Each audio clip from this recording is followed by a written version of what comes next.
Okay. Good morning all of you. कैसे शांत शांत कैसे हो रखे हो? ओके, तो भाई आज नए बैच की फर्स्ट क्लास है और हमारा नया सब्जेक्ट हम स्टार्ट करने वाले हैं।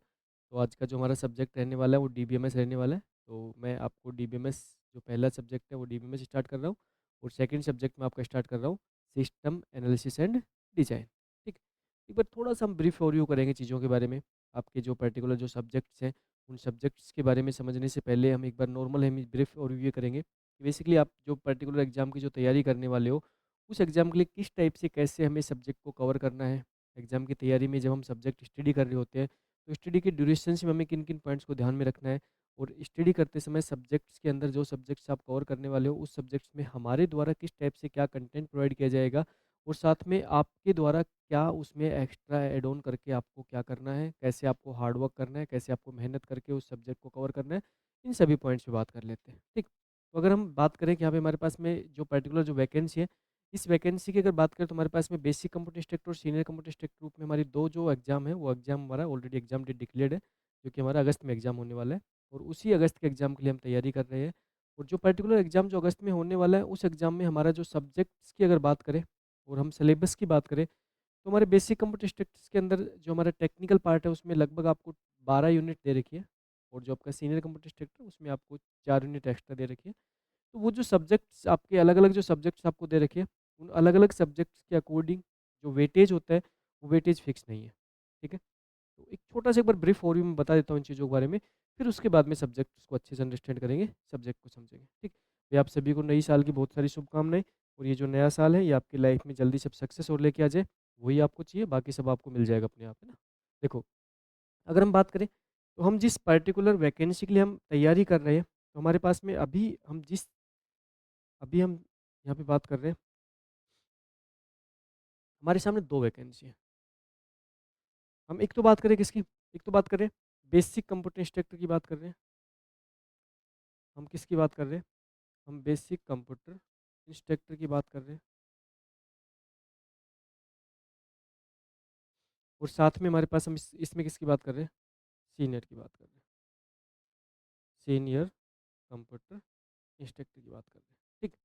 अब देखो, यहाँ पे अगर हम बेसिक और सीनियर कंप्यूटर इंस्ट्रक्टर की अगर हम बात करें तो बेसिक और सीनियर कंप्यूटर इंस्ट्रक्टर छोटा सा पॉइंट समझना आप कि होगा क्या कि बेसिक कंप्यूटर इंस्ट्रक्टर्स के अंदर जो आपके नंबर ऑफ कैंडिडेट्स हैं ना वो बहुत ज़्यादा मिलेंगे आपको, सीनियर कंप्यूटर इंस्ट्रक्टर के अंदर आपको कैंडिडेट्स लिमिटेड मिलेंगे।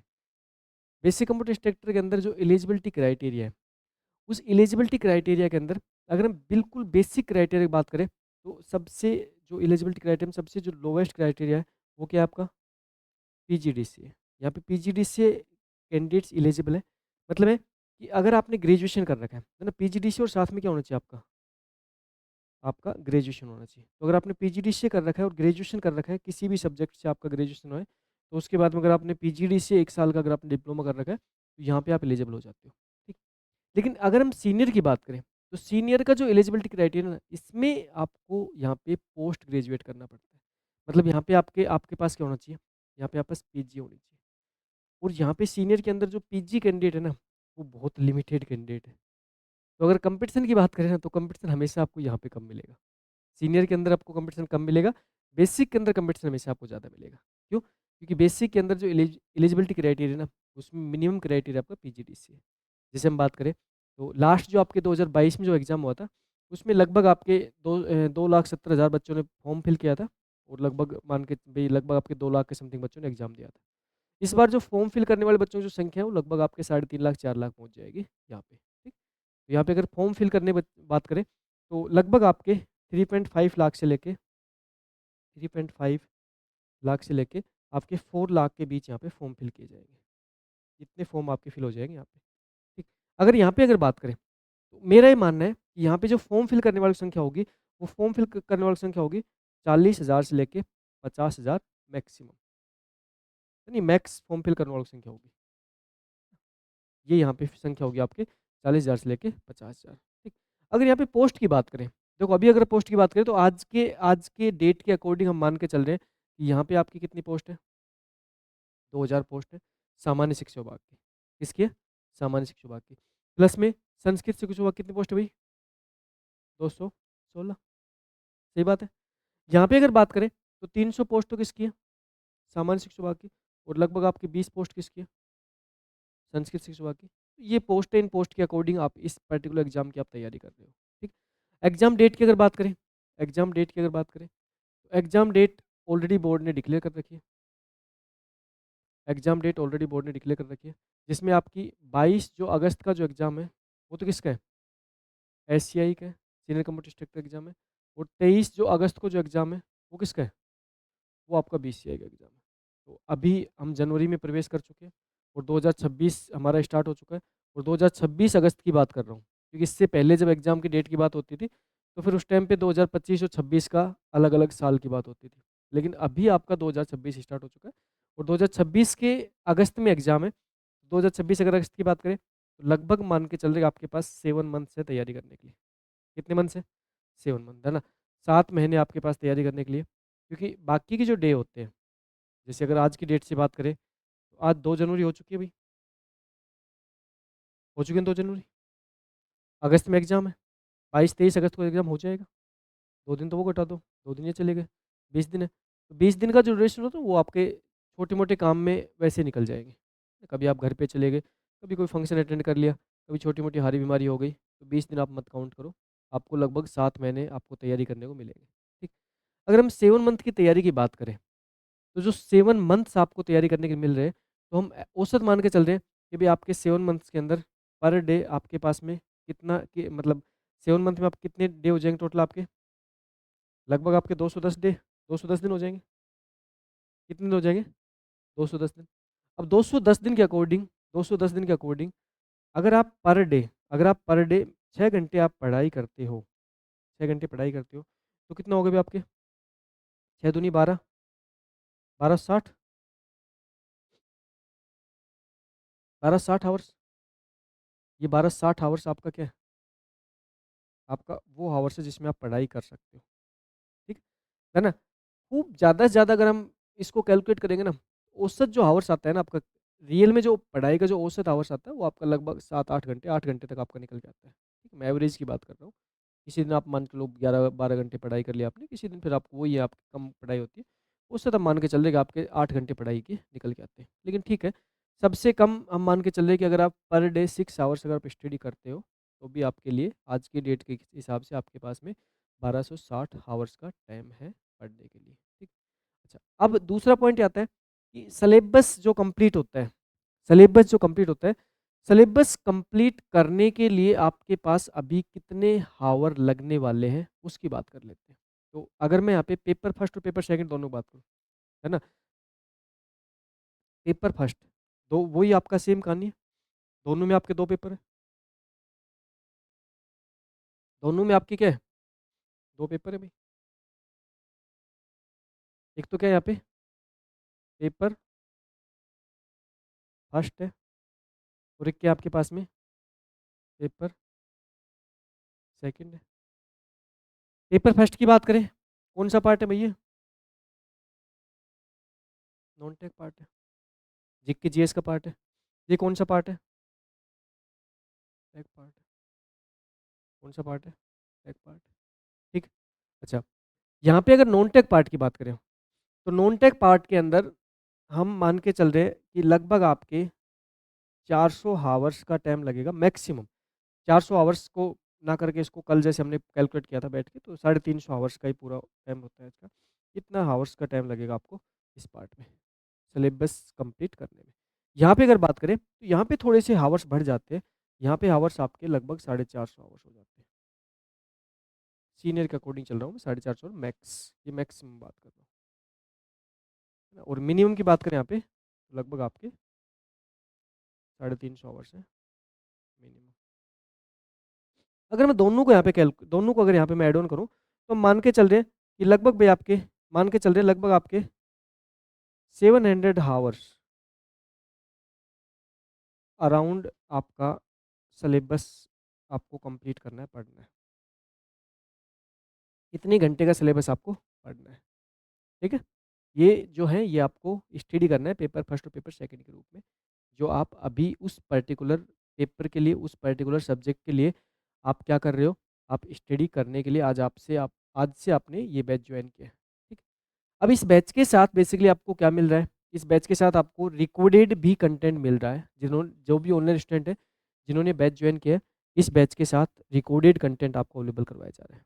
अब जो रिकॉर्डेड कंटेंट बैच के साथ जो अवेलेबल करवाया जा रहा है, उसमें पेपर फर्स्ट और पेपर सेकंड जिन्होंने फुल कोर्स लिया है उनको कंप्लीट रिकॉर्डेड मिला है, जिन्होंने टैग ऑन लिया उनके उनको सिर्फ पेपर सेकंड का रिकॉर्डेड कंटेंट मिला है। ठीक, अब पॉइंट आता है कि जितनी क्लास आपकी रनिंग चलेंगी, जैसे अभी टेक्निकल की आपकी 3 क्लास रनिंग चल रही है, नॉन टेक की 1 क्लास स्टार्ट हुई है, अब नॉन टेक की आपकी 2 क्लास और स्टार्ट हो जाएंगी, 3 टेक्निकल 3 नॉन टेक्निकल।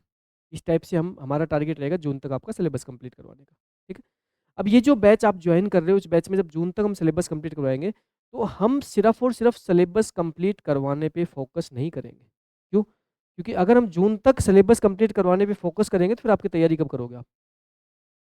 ये मेन पार्ट ये आता है कि मान के चलो कि हमारा टारगेट सिर्फ सिलेबस कंप्लीट करने तक हो जाएगा, तो आपकी तैयारी कब होगी? तो इसका सिंपल सा मतलब है कि आपको ड्यूरिंग द सिलेबस, सिलेबस को पढ़ते समय ही आपको सबसे जो इम्पोर्टेंट पॉइंट्स पे जो ध्यान रखना है, वो इम्पोर्टेंट पॉइंट ये है कि सिलेबस पढ़ते समय आपको अपने सेल्फ नोट्स प्रिपेयर करने हैं, जब आप इस बैच को पढ़ रहे हो तब।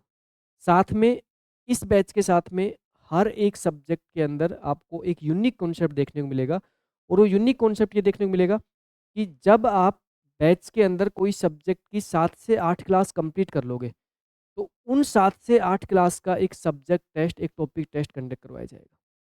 क्या होगा? एक सब्जेक्ट टेस्ट, एक टॉपिक टेस्ट कंडक्ट करवाया जाएगा। ठीक? तो हमारा जो हमारी तरफ से जो प्रोवाइड किया जाएगा, वो मैं अब सारी आपको डिटेल्स बता देता हूँ। 2 पेपर हैं, पेपर फर्स्ट है, पेपर सेकंड है। दोनों पेपर की क्लासेस हम पैरेलल चलाएँगे। जिन्होंने फुल कोर्स ले रखा है, उनको दोनों पेपर क्लास मिलेगी। जिन्होंने टेक ओनली कोर्स ले रखा है, उनको सिर्फ टेक्निकल क्लास मिलेगी। ठीक है? अच्छा, दोनों पेपर की क्लास पैरेलल चलेगी, जिसमें 3 क्लास टेक की, 3 क्लास नॉन टेक की चलेगी। टोटल आपके 6 आवर का ये बैच रहेगा, और इस बैच का जो टाइमिंग रहेगा, वो ऑफ़िशियली इस बैच का टाइमिंग सुबह 7 बजे से लेके आपके 2 बजे तक का टाइम है। इस बैच का टाइम हम 7 घंटे लेके चल रहे हैं, जिसमें 6 घंटे हम प्रॉपर यूटिलाइज़ कर पाएँगे। और इवनिंग का जो बैच का टाइम रहेगा, वो फिर सवा 2 बजे से लेकर रात को 8 बजे तक रहेगा। गर्मी के टाइम पे इवनिंग के बैच का टाइम का 9 बजे कर दिया जाएगा। ठीक है? तो वो इवनिंग का बैच रहेगा। हमें सिलेबस कंप्लीट करवाना है, और साथ में सिलेबस साथ हमें सिलेबस को इस टाइप से कंप्लीट करवाना है कि हर एक सब्जेक्ट के ऊपर आपकी डेप्थ पकड़ बने। क्योंकि अकेले सिलेबस कंप्लीट करने को लेके अगर हम टारगेट करेंगे ना, तो उसमें सबसे बड़ी प्रॉब्लम ये आएगी कि आप इस टाइम पे आपने बैच ज्वाइन किया है, कि सिलेबस कंप्लीट करने के बाद अगर सारी चीज़ करने की प्लान करोगे ना, तो फिर आपका कंप्लीट हो ही नहीं पाएगा कुछ। तो इसलिए क्या करना है आपको, सिलेबस के साथ-साथ आपको जो मेरी टीम के द्वारा जो प्रोवाइड किया जाएगा, वो आपको ज़रूर से करना है। जैसे सबसे पहले बात कर लेते हैं कि अभी हम करंटली इस पर्टिकुलर बैच को हम रन जो करने वाले हैं, इस बैच में आपके जो भी टेक्निकल सब्जेक्ट, जैसे मैं बात कर लेता हूँ, अभी जैसे टैक्स सब्जेक्ट है,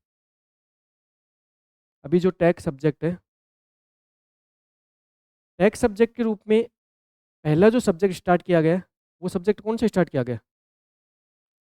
fundamental of fundamental of computer.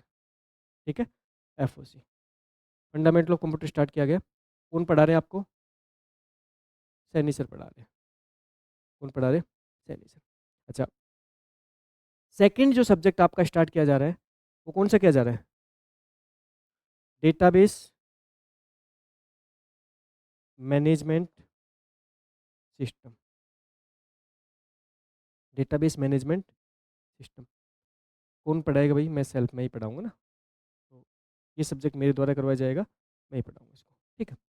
Hours बता देता हूँ आपको, 35 से 40 हावर्स का सब्जेक्ट है। ठीक है? 35 से 40 हावर्स के अंदर ये कंप्लीट हो जाएगा। थर्ड जो सब्जेक्ट आपका स्टार्ट हो रहा है, वो कौन सा हो रहा है? System analysis and design. System analysis and design. ठीक, इसकी बात करें तो अराउंड आपके 30 से 35 मैं पढ़ाऊंगा इसको, मेरे द्वारा पढ़ाया जाएगा। 30 से 35 आवर्स का आपका कंटेंट रहेगा। ठीक है? ये 3 सब्जेक्ट आपके पैरेलल चल रहे हैं, और 3 जो सब्जेक्ट आपके पैरेलल जो चल रहे हैं, इन 3 सब्जेक्ट के कंप्लीट होने के बाद में 3 नए सब्जेक्ट स्टार्ट होंगे। 3 सब्जेक्ट चलेंगे, कंप्लीट होने के बाद 3 नए सब्जेक्ट, फिर कंप्लीट होने के बाद 3 नए सब्जेक्ट। इस टाइप से आपके सब्जेक्ट कंप्लीट होंगे। बेसिक कंप्यूटर स्टैक की बात करें तो लगभग आपके 12 यूनिट है। कितनी यूनिट है?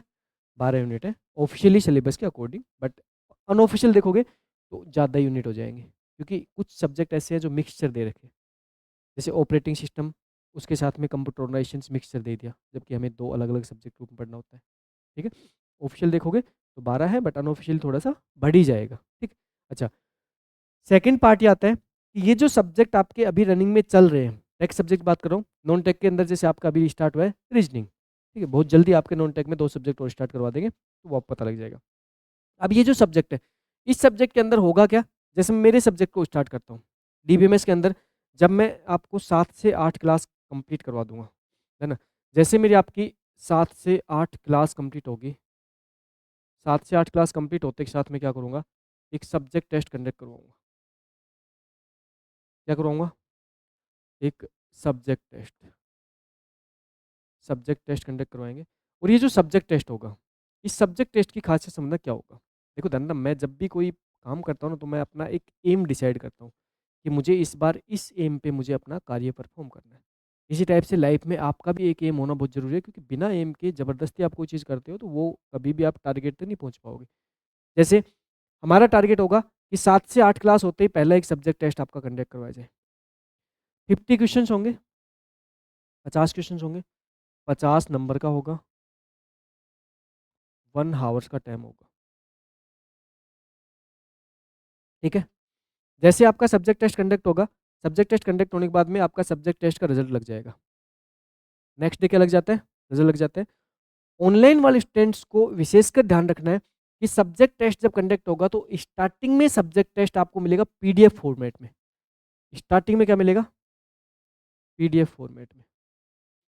स्टार्टिंग मिलेगा पीडीएफ फॉर्मेट में, है ना? हमारा बहुत यूनिक प्लान है। एक चीज़ समझना, हम पीडीएफ फॉर्मेट में क्यों देंगे, टेस्ट फॉर्मेट में कब देंगे, इसके ऊपर हमने बहुत अच्छे लेवल का एक प्लान सेट कर रखा है। स्टार्टिंग पीडीएफ फॉर्मेट में हो जाएगा। पीडीएफ फॉर्मेट के अंदर आपको करना क्या है कि आपके पास में, ऑनलाइन वाले बच्चों के पास में, अगर हार्ड कॉपी निकालने की सुविधा नहीं है तो कोई दिक्कत नहीं है। पीडीएफ को आप डाउनलोड करना, पीडीएफ आपकी डाउनलोड हो जाती है, और डाउनलोड होकर आपकी जो स्टोरेज एरिया है वहाँ पे भी आप पीडीएफ आपको मिल जाएगी। ठीक, पीडीएफ से आपको टेस्ट देना है, और पीडीएफ से टेस्ट देने के बाद में आपको, अगर हो सके, पॉसिबल हो सके, तो हमें एक ओमार शीट का फॉर्मेट हम ऐप पे अपलोड करवा देंगे। उस ओमार शीट फॉर्मेट का आप लगभग आप 50 से एक सेट आप हार्ड कॉपी निकलवा के रख लो, ऑनलाइन स्टूडेंट, और उस पर्टिकुलर जो ओमार शीट है, उस ओमार शीट के बेस पे आपको क्या देना है? टेस्ट देना है। ठीक है? उसके बाद में आंसर की अपलोड होगी। आंसर के अकॉर्डिंग ऑनलाइन स्टूडेंट को तो पीडीएफ का जो टेस्ट है वो सेल्फ ही चेक करना पड़ेगा। ये भाई आपको सेल्फ चेक करना पड़ेगा। आपने सेल्फ चेक कर लिया, मेरे द्वारा, अदर फैकल्टी द्वारा उसका सॉल्यूशन करवाया जाएगा। जब मैं और अदर फैकल्टी जब सॉल्यूशन करवाएंगे, तो सॉल्यूशन करवाते समय आपको पॉइंट जो ध्यान रखने, पॉइंट ये ध्यान रखने हैं कि भाई आपने टेस्ट देते समय आपने किन किन क्वेश्चंस को गलत किया है। जो क्वेश्चन आपके सही हो गए वहां तक आपका ठीक है, कि आपको पता है, कि आपको नॉलेज है उस पर्टिकुलर सब्जेक्ट्स की, उस पर्टिकुलर टॉपिक की आपको नॉलेज है, इस वजह से आपने क्वेश्चन को सही किया। लेकिन जो क्वेश्चंस गलत हुए, उस क्वेश्चंस को आपको उसी दिन एनालिसिस करना है। कैसे एनालिसिस करो भाई? जो गलत क्वेश्चंस है, सबसे पहले उस पर गौड़ा करो, उसके बाद में उसके नोट्स को फॉलो करो। नोट्स को फॉलो करने के बाद में अगर आपको फील हो रहा है कि कुछ मुझे एक्स्ट्रा पॉइंट लिखने हैं, तो वहीं पे अलग से दूसरे पेन से एक्स्ट्रा पॉइंट लिख दो।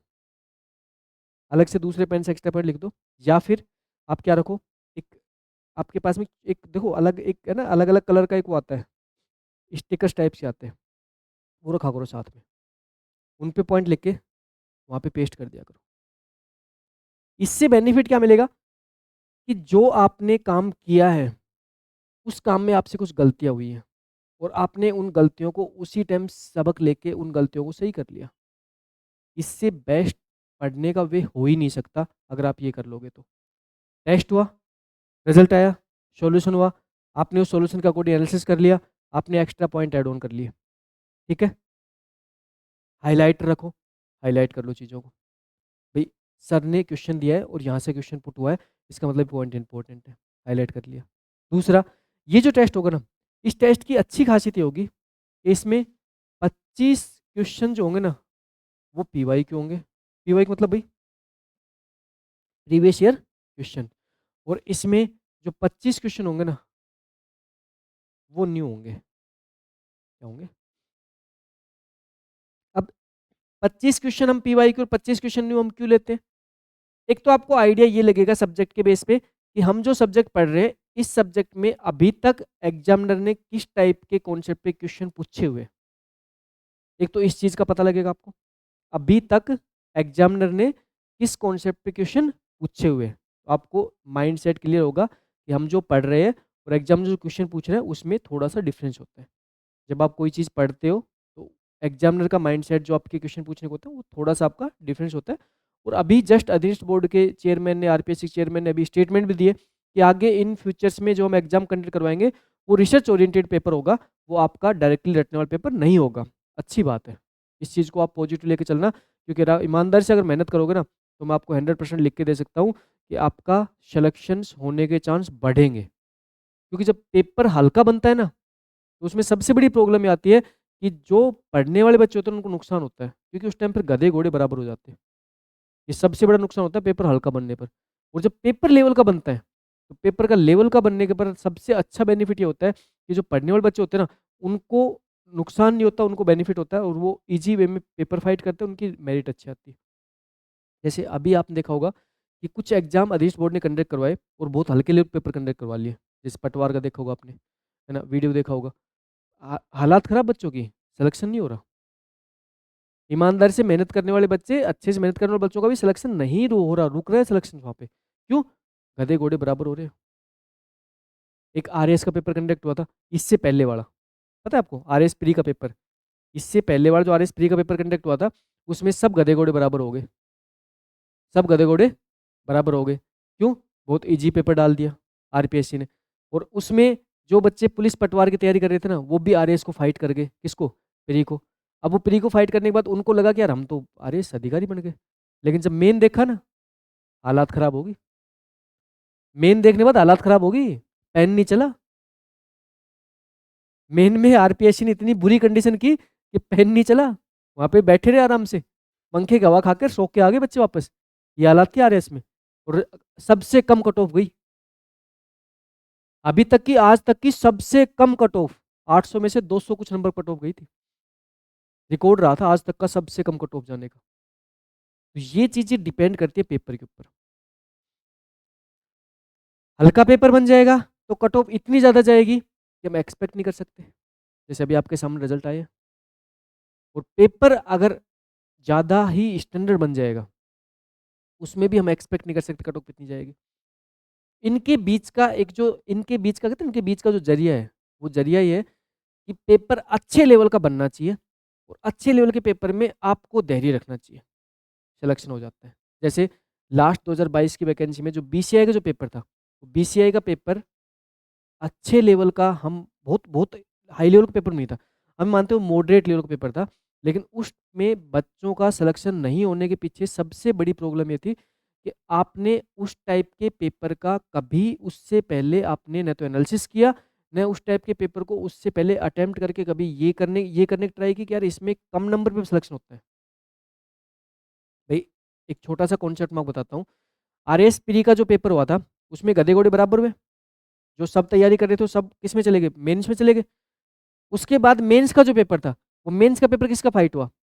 जिसने प्रॉपर अच्छे से तैयारी पहले से कर रखी थी। क्यों? क्योंकि फिर वो जो स्टूडेंट जो प्री क्वालिफाई करके गए थे उनको मेंस का नॉलेज नहीं था, उनके उनके हाथों से पेन नहीं चल रहा था। फिर पेन किन के हाथों चल रहा था? पेन उन्हीं स्टूडेंट के हाथों चल रहा था जिनको प्रायर नॉलेज थी, जिन्होंने अच्छी तैयारी कर रखी थी, जिनकी रिटर्न प्रैक्टिस बहुत अच्छी थी। उनके हाथों से प्रॉपर पेन चल रहा था और वो पेपर अच्छा पेपर वो करके आए।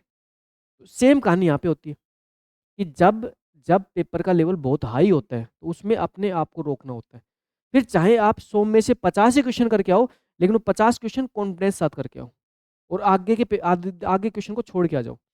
50 क्वेश्चन छोड़ भी दोगे तो भी आपका सिलेक्शन होगा, जैसे लास्ट 2022 में हुआ था। तो ये चीज़ शुरू से ही आपको सीखना होगा। ज़बरदस्ती का कोई भी क्वेश्चन अटेम्प्ट नहीं करना, कसम खा लो। पहले दिन से कसम खा लो सब्जेक्ट टेस्ट से ही कि हम एक भी क्वेश्चन गलत नहीं करके आएंगे। चाहे 50 में से मुझे 10 ही क्वेश्चन आ रहे हो, 10 क्वेश्चंस को मैं सही करके आऊंगा, 11वां क्वेश्चन मैं छेड़ूंगा ही नहीं अगर मेरे को नहीं आ रहा तो। क्या मतलब निकलेगा भाई? जितने क्वेश्चंस आपके सही हो रहे हैं आप उन पे काम करो। जो क्वेश्चंस आपके सही नहीं हो रहे ना, आप उनके ऊपर ज़्यादा दिमाग मत लगाओ, क्योंकि आपने अपने एफर्ट्स नहीं लगाए इसलिए आपके सही नहीं हो रहे। आपने मेहनत नहीं कर रखे इसलिए आपके सही नहीं हो रहे। तो फिर यहाँ पे सबसे बड़ी प्रॉब्लम से आती है कि हम करते क्या है कि हम जब स्टार्टिंग से जब सब्जेक्ट टेस्ट या फिर हम यूनिट टेस्ट या मॉक टेस्ट या हम जो फाइनल जो मेजर टेस्ट माइनर टेस्ट देते हैं, उन टेस्ट के अंदर तो हम क्या करते हैं, हम खूब क्वेश्चंस का अटेम्प्ट करके आते हैं और कभी ध्यान नहीं देते, कोई दिक्कत नहीं है, रिजल्ट्स जो भी आ रहा है उसके ऊपर ज़्यादा फोकस नहीं कर रहे, गलत क्वेश्चन नेगेटिव क्वेश्चन आप बहुत सारे अटेम्प्ट कर रहे हैं उनको फोकस नहीं कर रहे, और लास्ट में जब आपका फाइनल एग्जाम होता है ना तो सेम कंडीशन होती है, आप नेगेटिव बहुत ज़्यादा करके आते हो। मैं कुछ स्टूडेंट्स की ओमर शीट देखता हूँ ना, तो ऐसे फ़ील करता हूँ कि यार इतनी इतनी शानदार एक्यूरेसी। कुछ बच्चे अभी जैसे ओमर शीट चेक होती है, तो बताते रहते हैं 50 में 44 अटेम्प्ट किए, सिर्फ एक ही गलत है। और सोच के देखो, जैसे अभी पिछले टेस्ट में प्रियंका ने अटेम्प्ट किए थे, है ना? बहुत शानदार एक्यूरेसी के साथ अटेम्प्ट किए थे। वो एक शानदार वे होता है, एक अच्छा वे होता है। चाहे आप अटेम्प्ट चाहे 25 करके आ रहे हो, लेकिन 25 में से 23 सही 1 गलत, 24 सही 1 गलत, 23 सही 2 गलत। ये एक्यूरेसी होनी चाहिए आपकी। ये एक्यूरेसी होनी चाहिए आपकी किसमें? इस सब्जेक्ट टेस्ट में। ऑफलाइन सब्जेक्ट टेस्ट जो होगा वो ओमार शीट पे होगा। Online subject test PDF format में जाएगा। आप ओमार शीट निकाल लेना घर पे, आप अपने हिसाब से देते रहना। सॉल्यूशन के टाइम पे सॉल्यूशन से पहले आंसू की अपलोड होगी, आंसू की से मैच कर लेना, सॉल्यूशन अच्छे देखना। हर एक सब्जेक्ट टेस्ट का सॉल्यूशन जरूर से देखना। अगर सॉल्यूशन नहीं देखोगे ना तो आपको उन पॉइंट्स के बारे में पता ही नहीं लगेगा जो पॉइंट्स फैकल्टी आपसे आपको बताना चाहती है। इसलिए चाहे आप ऑनलाइन स्टूडेंट हो चाहे ऑफलाइन स्टूडेंट हो, हर एक सब्जेक्ट टेस्ट का सॉल्यूशन देखना है। ठीक है, ये सब्जेक्ट टेस्ट हो गए। अच्छा, अब सोच के देखो कि जैसे 35 घंटे का सिलेबस है, 40 घंटे का सिलेबस है, आपके 4 से 5 सब्जेक्ट टेस्ट हो जाएँगे। कितने क्वेश्चन हो गए आपके पास में? 50-25 सब 300 क्वेश्चन हो गए। वरना मैं 300 क्वेश्चन दूँगा ना, वो 3000 क्वेश्चन पे भारी पड़ेंगे। क्योंकि 300 क्वेश्चंस का मतलब होगा कि उन क्वेश्चंस के अंदर हर एक क्वेश्चंस के अंदर एक अच्छा कॉन्सेप्ट पूछा जाएगा। अभी तक जो स्टूडेंट ऑलरेडी सब्जेक्ट टेस्ट दे चुके हैं ना, उनको पता है कि हम सब्जेक्ट टेस्ट किस लेवल कंडक्ट करवाते हैं। हमारे यहाँ पे सब्जेक्ट टेस्ट कभी भी कोई टाइपिस्ट नहीं बनाता। हमारे यहाँ पे सब्जेक्ट टेस्ट हमारी वही फैकल्टी बनाती है जो आपको सब्जेक्ट पढ़ा रही है। अगर टाइपिस्ट ही इतने एक्सपर्ट होता तो हमारी जगह आके खड़ा होकर पढ़ाने लग जाता। इसलिए टाइपिस्ट से सब्जेक्ट टेस्ट नहीं बनवाते हम। सब्जेक्ट टेस्ट हम खुद सेल्फ बनाते हैं। मैं अपना सब्जेक्ट टेस्ट मैं बनाऊंगा, सैनी सर बनाएंगे, रीजनिंग वाले सर बनाएंगे, जोग्राफी सर बनाएंगे, मैथ वाले सर बनाएंगे। जो फैकल्टी है वो अपना सब्जेक्ट टेस्ट बना के आपको कंडक्ट करवाएगी। तो ये सिलेक्शन में सबसे पहली कड़ी होती है हमारी सब्जेक्ट टेस्ट। हर एक सब्जेक्ट टेस्ट को अपने नोट्स के साथ अटैच करके रखना है, हर एक सब्जेक्ट टेस्ट का सॉल्यूशन देखना है, हर एक सब्जेक्ट टेस्ट के सॉल्यूशंस के बाद जो पॉइंट्स हम नोट डाउन करवाते हैं वो पॉइंट नोट डाउन करने हैं, क्योंकि हर सब्जेक्ट टेस्ट में लगभग आपको 10 क्वेश्चन ऐसे देखने को मिलेंगे जो आपके नोट्स में आपको कहीं पे कोई पॉइंट नहीं लिखवाया गया, डायरेक्ट नहीं लिखवाया गया, इनडायरेक्टली पॉइंट से मैंने वो क्वेश्चन आपके पुट किए। तो इसलिए हर एक सब्जेक्ट टेस्ट के बेस पे आपको इतना सा काम करना पड़ेगा, ये चीज़ करोगे। उसके बाद मेन क्या होगा, नेक्स्ट होगा माइनर टेस्ट हो गए। माइनर टेस्ट में क्या होंगे, 100 क्वेश्चंस होंगे, जितने सब्जेक्ट चल रहे हैं उनका मिक्सचर रूप। जैसे अभी मान के चलो 4 सब्जेक्ट चल रहे हैं, 3 ये 1 रीजनिंग, चारों सब्जेक्ट के 25-25 क्वेश्चन होंगे, 100 क्वेश्चन की टेस्ट होगा। वो टेस्ट होगा लगभग आपके 20 दिन 1 महीने के बीच में, जिसका रिजल्ट आपका पब्लिश किया जाएगा। उसके बेस पे आप ये देख लेना कि भाई हम चारों सब्जेक्ट बेस पे कितना परफॉर्म कर रहे हैं। कहते हैं ना कि जब भी हमें कोई एक बड़ी प्रॉब्लम सोल्व करनी होती है, तो बड़ी प्रॉब्लम सोल्व करने का सबसे अच्छा तरीका क्या होता है, उसको छोटे-छोटे पार्ट में डिवाइड करके छोटे-छोटे प्रॉब्लम सोल्व करो। क्योंकि हम कंप्यूटर साइंस के स्टूडेंट हैं और हम इसी पार्ट पे हमेशा काम करते हैं। डिवाइड एंड कॉन्कर एल्गोरिथम आपने सोल्व की होगी ना? उसका मतलब क्या होता है? यही होता है। बड़ी प्रॉब्लम्स को एक साथ सोल्व मत करो। छोटे-छोटे पार्ट में सोल्व करो, बड़ी प्रॉब्लम अपने आप सोल्व हो जाएगी। तो छोटे-छोटे पार्ट से, है ना, ये बूँद-बूँद से घड़ा भरता है ना, उसी टाइप से। सब्जेक्ट टेस्ट देते-देते जब आप आगे बढ़ोगे ना, subject test, minor test, major test दो देते-देते आगे बढ़ोगे ना, तो एक टाइम ऐसा फ़ील होगा कि आप इस ड्यूरेशंस में आप 100 टेस्ट दे चुके होंगे, 100 प्लस टेस्ट आप दे चुके होंगे और लास्ट के अंदर इतना ज़्यादा कॉन्फिडेंस आ जाएगा कि हाँ, अब हमारे सारे सब्जेक्ट कवर हैं। ये प्लानिंग तो मेरी इस टाइप से रहेगी। जो आपकी जो प्लानिंग है इस पार्ट में आपका इसी टाइप से ये सारी चीज़ें चलेंगी। ठीक? अच्छा, इस बार अब हम क्या करेंगे, हम फैब से एक टेस्ट सीरीज़ स्टार्ट करेंगे। जो फैब से जो टेस्ट सीरीज़ रहेगी ना, उसके अंदर बेसिकली क्या होंगे, कुछ टेस्ट बिगिनर टेस्ट होंगे, फिर उसके बाद में कुछ टेस्ट अलग लेवल के होंगे, कुछ टेस्ट अलग लेवल के होंगे, वो सारा एक शेड्यूल आएगा। उस सारे शेड्यूल्स का एक टाइम टेबल आएगा, टाइम टेबल के अकॉर्डिंग उसका सब जो-जो सब्जेक्ट के जो-जो पार्ट्स के जो-जो टॉपिक्स के जो-जो टेस्ट कंडक्ट करवाए जाएँगे, वो सब शेड्यूल्स आपके पास आएगा। वो सब शेड्यूल ऑफलाइन को आपको हार्ड कॉपी मिल जाएगा, ऑनलाइन सॉफ्ट कॉपी अपलोड करवा देंगे। वो शेड्यूल्स आप अपने पास रखना, जहाँ आप पढ़ते हो वहाँ पे सब शेड्यूल को परमानेंट रख लेना, क्योंकि उसके अकॉर्डिंग फिर आपकी आगे पूरी प्लानिंग चलेगी। ठीक है? और भाई सीधी-सी बात है कि आपने कॉम्प्यूटेक को जॉइन किया है, तो इसका मतलब है कि आपने एक विश्वास के साथ इस प्लेटफ़ॉर्म को जॉइन किया होगा और सब ने आपने स्वेच्छा से ज्वाइन किया होगा, ये भी मेरी गारंटी है, क्योंकि हमारी टीम्स के द्वारा कभी भी किसी बच्चे को कॉल करके ज्वाइन नहीं करवाया जाता। नहीं तो हम कभी किसी बच्चे को कॉल करते हैं ज़बरदस्ती परेशान करने के लिए, नहीं हमारी एप्लीकेशन डाउनलोड होने के बाद किसी बच्चे को हम परेशान करते हैं कॉल करके। हम साफ-साफ ये कहते हैं कि आप अगर हमसे ज्वाइन करना चाहते हो, तो सबसे पहले आप हमारे ₹11 का डेमो कोर्स लेके देख लो। 11 की जब आप डेमो कोर्स लोगे तो इससे आपको बेनिफिट ये मिल जाएगा कि आपको हमारा कंटेंट्स के बारे में पता लग जाएगा, नॉलेज हो जाएगी कंटेंट्स के बारे में। तो उससे कॉन्फिडेंस आ जाता है कि हाँ, अच्छे लेवल का पढ़ाई करवाएँगे, ये कॉन्फिडेंस आपको वहाँ से आ जाता है। अब आपने हमारा मेन कोर्स जॉइन कर रखा है इसलिए आप ये सारी क्लास हमारी देख पा रहे हो। और जो भी ऑफलाइन स्टूडेंट ने जो जिन भी ऑफलाइन स्टूडेंट एडमिशन लिया है, तो मैं गारंटी के साथ कह सकता हूँ या तो आपको किसी न किसी सिलेक्टेड स्टूडेंट से आपको रेफरेंस मिला होगा या फिर आपने हमारा पहले कंटेंट चेक किया होगा, उसके बाद में आपने जॉइन किया होगा। ठीक है? अच्छा, ऑफलाइन जो स्टूडेंट है, ऑफलाइन स्टूडेंट्स के अंदर जो हमारा जो कंटेंट्स का जो वे होता है, वो कंटेंट्स के वे में हमारा यही कॉन्सेप्ट होता है कि आपको सेल्फ नोट्स बनाने हैं, है ना? सेल्फ नोट्स आपको ही बनाने हैं, हर एक स्टूडेंट्स के अपने नोट्स होने चाहिए। ऑनलाइन स्टूडेंट्स के अंदर भई हम खुद से चाहते हैं कि आप अपने नोट्स बनाओ। अगर आप नोट्स नहीं बनाते हो तो आप कहीं न कहीं आप अपनी खुद की ही कमियों को छुपाने की कोशिश कर रहे हो, जो गलत चीज़ है। मैं तो कहता हूँ कि आपको नोट्स बनाना चाहिए, ठीक है? अच्छा, उसके बाद में जब ये सारी चीज़ें चल रही होंगी, जब सारी की सारी कॉन्सेप्ट आपका पढ़ाया जा रहा होगा, जो सब्जेक्ट चल रहा होगा, उसके साथ जो सब्जेक्ट टेस्ट चल रहे होंगे, वो सारी चीज़ों के साथ में अगर किसी भी टाइप से कोई भी डाउट होता है, तो ऑनलाइन स्टूडेंट लाइव क्लास के माध्यम से अपने डाउट पूछ सकते हैं। दूसरा, ऑफलाइन स्टूडेंट्स किसी भी फैकल्टी से किसी भी टाइम पे डाउट पूछ सकते हैं जब वो फैकल्टी ऑफिस में अवेलेबल होती है। फुल फ्रीडम है, हर फैकल्टी को साफ-साफ कह रखा है कि हर बच्चे का हर डाउट क्लियर करो।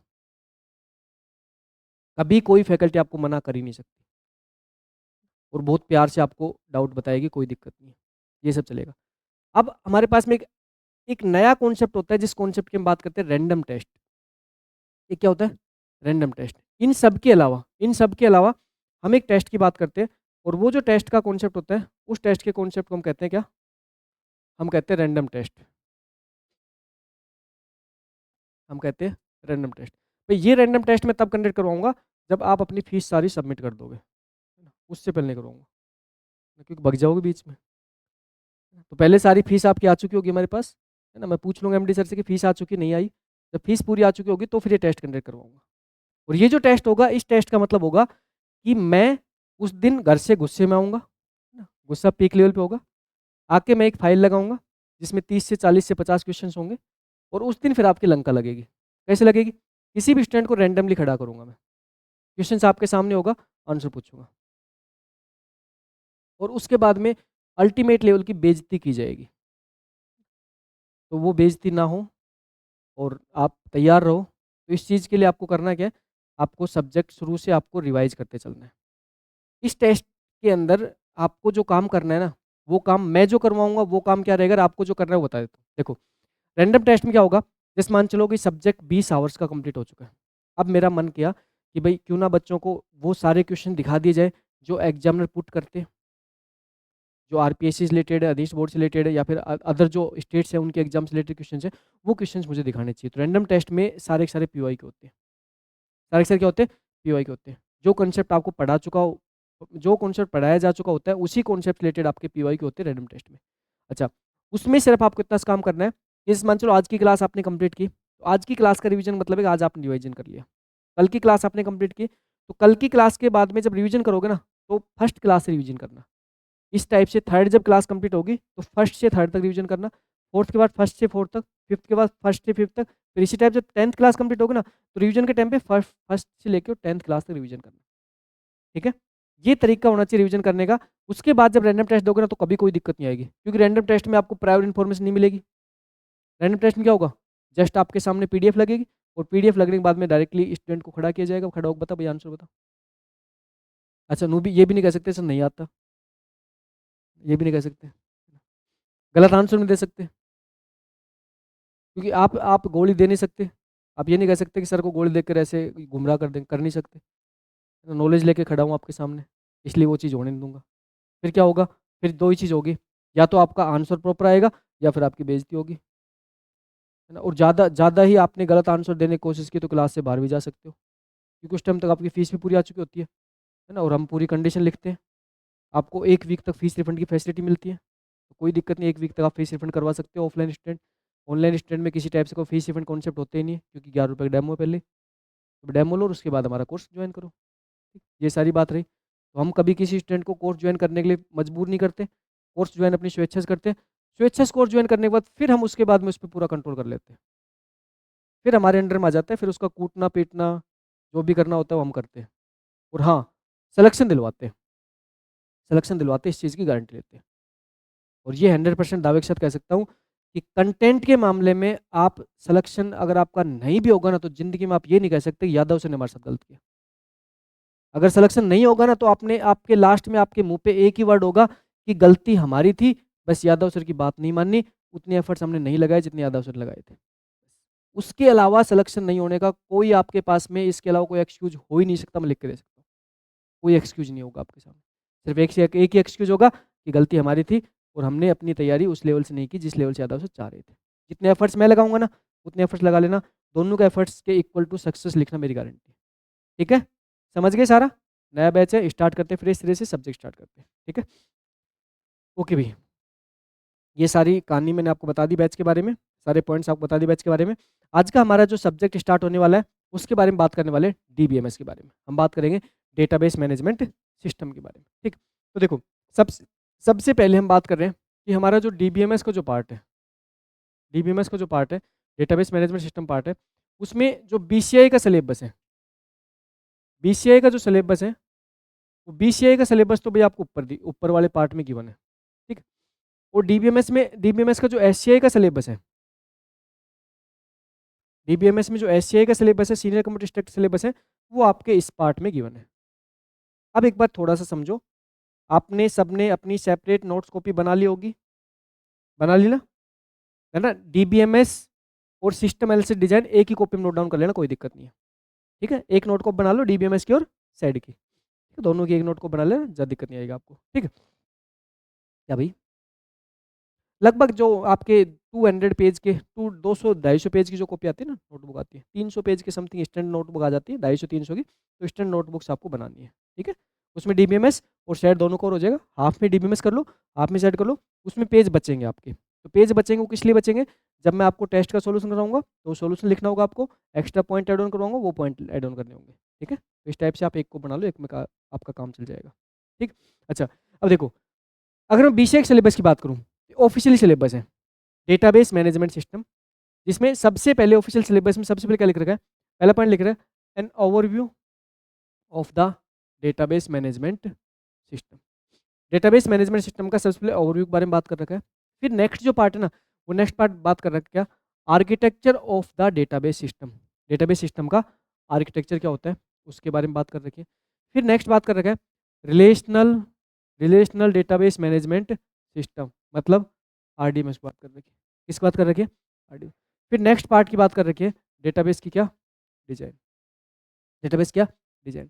फिर नेक्स्ट पार्ट की बात करके मैनिपुलेटिंग डेटा। फिर नेक्स्ट पार्ट बात करके no SQL database, no SQL database technology. और फिर नेक्स्ट पार्ट क्या है? Selecting right.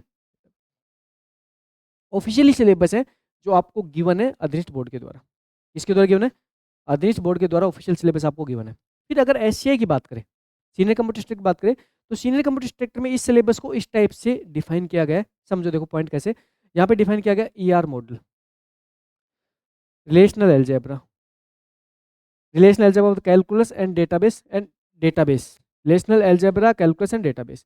अच्छा, integrity constant, trigger, normalizations, indexing, transaction processing, concurrency control and concurrency control, relational database management system. Concurrency control किसमें? RDMS में। अब देखो, अगर यहाँ पे हम दोनों ही सब्जेक्ट, दोनों ही यहाँ पे सिलेबस की बात करें, तो यहाँ पे जिस टाइप से आपको यहाँ पे बीसीआई में बीसीआई में जो आपको सिलेबस में रूप में जो आपको पॉइंट दे रखे हैं, एससीआई में जो पॉइंट दे रखे ना, तो मैं मान के चल रहा हूँ कि मैं अपने अकॉर्डिंग मैंने इस पर्टिकुलर सब्जेक्ट के कोर्स कंटेंट को डिजाइन कर रखा है। मैं उस कोर्स कंटेंट के अकॉर्डिंग मैं सारा कोर्स इसको आपको कवर करवाऊंगा, जिसमें आपको बीसीआई और एससीआई दोनों का पार्ट कवर हो जाएगा। ठीक है, चाहे आप बेसिक कंप्यूटर स्ट्रक्चर की तैयारी कर रहे हो, चाहे सीनियर की तैयारी कर रहे हो, इन दोनों ही सिलेबस के अकॉर्डिंग मैंने एक कंटेंट डिजाइन कर रखा है, और उसमें आपका सारा का सारा सब्जेक्ट आपका कवर हो जाएगा। ठीक, अच्छा, ये आपका ऑफिशियली सिलेबस आपका गिवन है, इन्हीं के पॉइंट्स आपको लिखने हैं। तो सबसे पहले आप हेडिंग डालो, डेटाबेस मैनेजमेंट सिस्टम और इसका officially syllabus. Database management system इसका ऑफिशियली सिलेबस।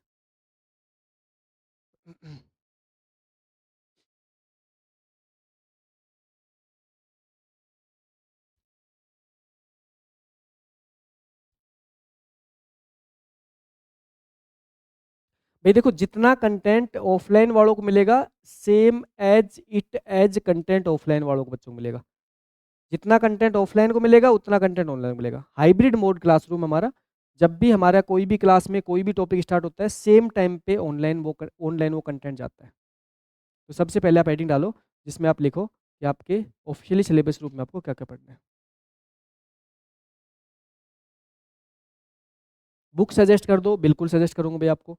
सारी चीज़ बताऊंगा आपको, थोड़ा सा वेट करो, बुक भी बताएंगे आपको। लेकिन बुक बताने के बाद में शायद आप बीसीए की तैयारी छोड़ दोगे, तो बुक तो ना ही पूछो, ज़्यादा अच्छा रहेगा।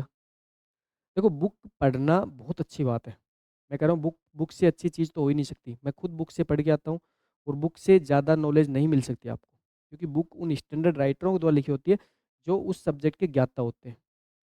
लेकिन उन बुक्स को पढ़ने के लिए आपको प्रायर नॉलेज होनी चाहिए, या फिर आपने अपनी बीटेक की लाइफ में आपने स्टैंडर्ड बुक्स को पढ़ रखी है, तब आप पढ़ सकते हो। जैसे अगर मैं डीबीएमएस की बुक की बात करूँ, तो भाई डीबीएमएस बुक को अगर आपको पढ़ना है ना, तो सबसे बेस्ट बुक है एस सुदर्शन सर की कोर्थ। एस सुदर्शन सर जो अपने आईआईटी बॉम्बे के जो प्रोफेसर है, वो उसके राइटर है। उसके हैंगरी कोर्थ उसके राइटर है। एक थर्ड राइट, तीन तीन राइटरों द्वारा लिखी हुई बुक है वो डीबीएमएस की, जिसको हम कोर्थ के नाम से जनरल जानते हैं। तो डीबीएमएस की कोर्थ बुक को आप फॉलो कर सकते हो। बट उस बुक को फॉलो करने से पहले एक बार इस सब्जेक्ट के अकॉर्डिंग मेरे से एक बार पढ़ लेना पूरा, उसके बाद फिर आपको दिक्कत नहीं आएगी।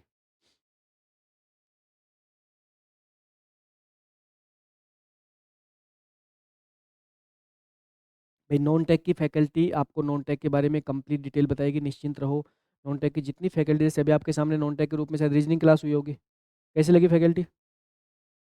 रीजनिंग फैकल्टी प्रशांत सर है, शानदार तरीके से पढ़ाएंगे, निश्चिंत रहो। बढ़िया एक नंबर का माहौल बना के बढ़िया समझाते हैं, और सारे के सारे सब्जेक्ट के रूप में आपको अच्छे लेवल का नॉलेज देते हैं। तो सिलेबस के रूप में आपने सबसे पहले नोट डाउन किया, overview of the database management, architecture of the database system, relational database management system, database design, manipulating data, no SQL database technology, selecting right database.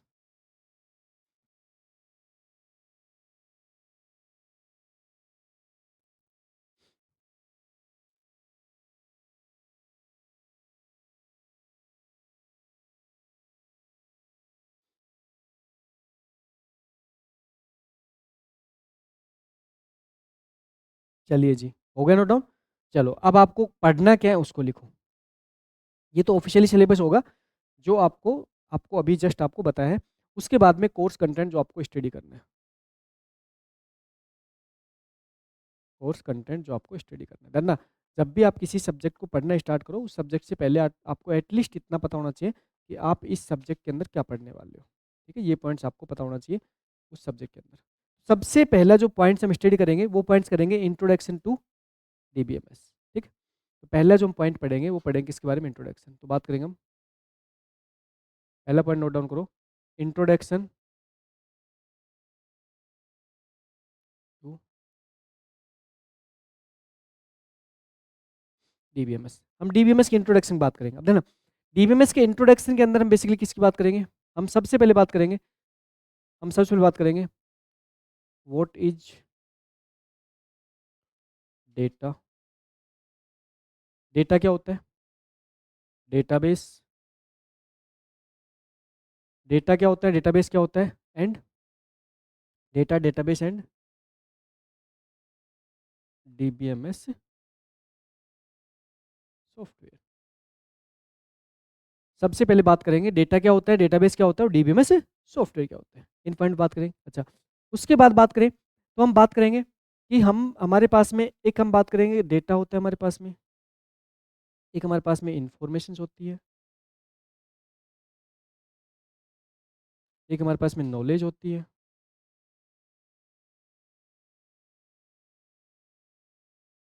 ना। जैसे कई बार हम विजडम की बात कर लेते हैं।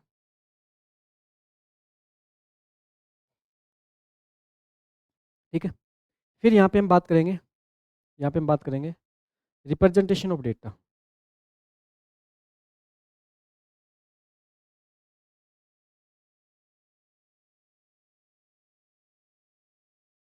डेटा की रिप्रेजेंटेशन की बात करेंगे, है ना? जो डेटा की रिप्रेजेंटेशन की बात करेंगे, उसमें हम यहाँ पे बात करेंगे कि डेटा की स्मॉलेस्ट रिप्रेजेंटेशन की बात करेंगे, बिट की बात करेंगे, फिर हम बाइट की बात करेंगे,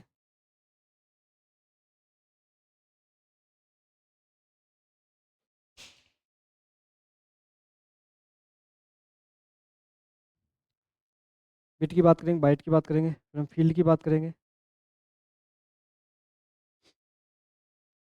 रिकॉर्ड की बात करेंगे,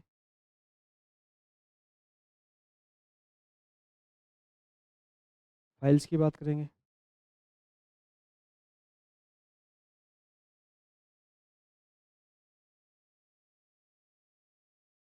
डेटाबेस की बात करेंगे, रिप्रेजेंटेशन ऑफ डेटा की बात करेंगे, जिसके अंदर डिफरेंट डिफरेंट टाइप डेटा की रिप्रेजेंट की बात करेंगे, ठीक। फिर हम आ जाएंगे डेटाबेस के आर्किटेक्चर पे।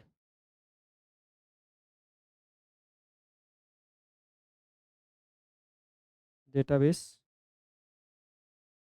आर्किटेक्चर, इस पे आ जाएंगे हम डेटाबेस के आर्किटेक्चर पे आ जाएंगे। अच्छा, डेटाबेस के जो आर्किटेक्चर की बात करें तो हम कहते हैं डेटाबेस का जो आर्किटेक्चर का मतलब है डेटाबेस किस किस टाइप से कैसे कैसे यूजर्स जो होता है उसके लिए क्या क्या सुविधा प्रोवाइड करते हैं, रियल में जो इंटरनल चीज़ें होती है वो कैसे होती है। तो हम बात करेंगे यहाँ पे, हम बेसिकली बात करेंगे वन टायर आर्किटेक्चर बात करेंगे।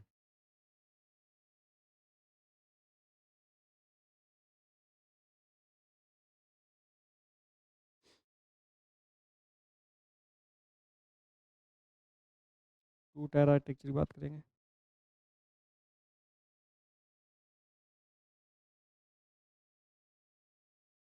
थ्री टायर आर्किटेक्चर की बात करेंगे। ठीक भाई, डेटाबेस का आपका आर्किटेक्चर में one tier two tier three tyres जो देखेंगे, ठीक है। डेटाबेस का जो आर्किटेक्चर हम देखेंगे one tier two tier three tier देखते हैं, इसमें हम बेसिकली क्लाइंट सर्वर आर्किटेक्चर्स के भी साथ इसको कंपेयर करते हैं ना। ये जो पॉइंट्स है ना, ये पॉइंट्स आपके ये पॉइंट्स आपके CN के अंदर, कंप्यूटर नेटवर्क के अंदर, हम क्लाइंट सर्वर आर्किटेक्चर्स के अंदर भी हम पढ़ते हैं, क्लाइंट सर्वर आर्किटेक्चर, ठीक है। देखो एक अच्छी बात ये है, कंप्यूटर साइंस के सारे सब्जेक्ट ना वो एक दूसरे से कोरिलेटेड होते हैं, तो ये बहुत अच्छी बात है। जैसे अगर ये आप बात करें तो हमारे पास क्लाइंट सर्वर आर्किटेक्चर में वन टायर आर्किटेक्चर होता है, ठीक है। यहाँ पे टू टायर आर्किटेक्चर होता है हमारे पास में।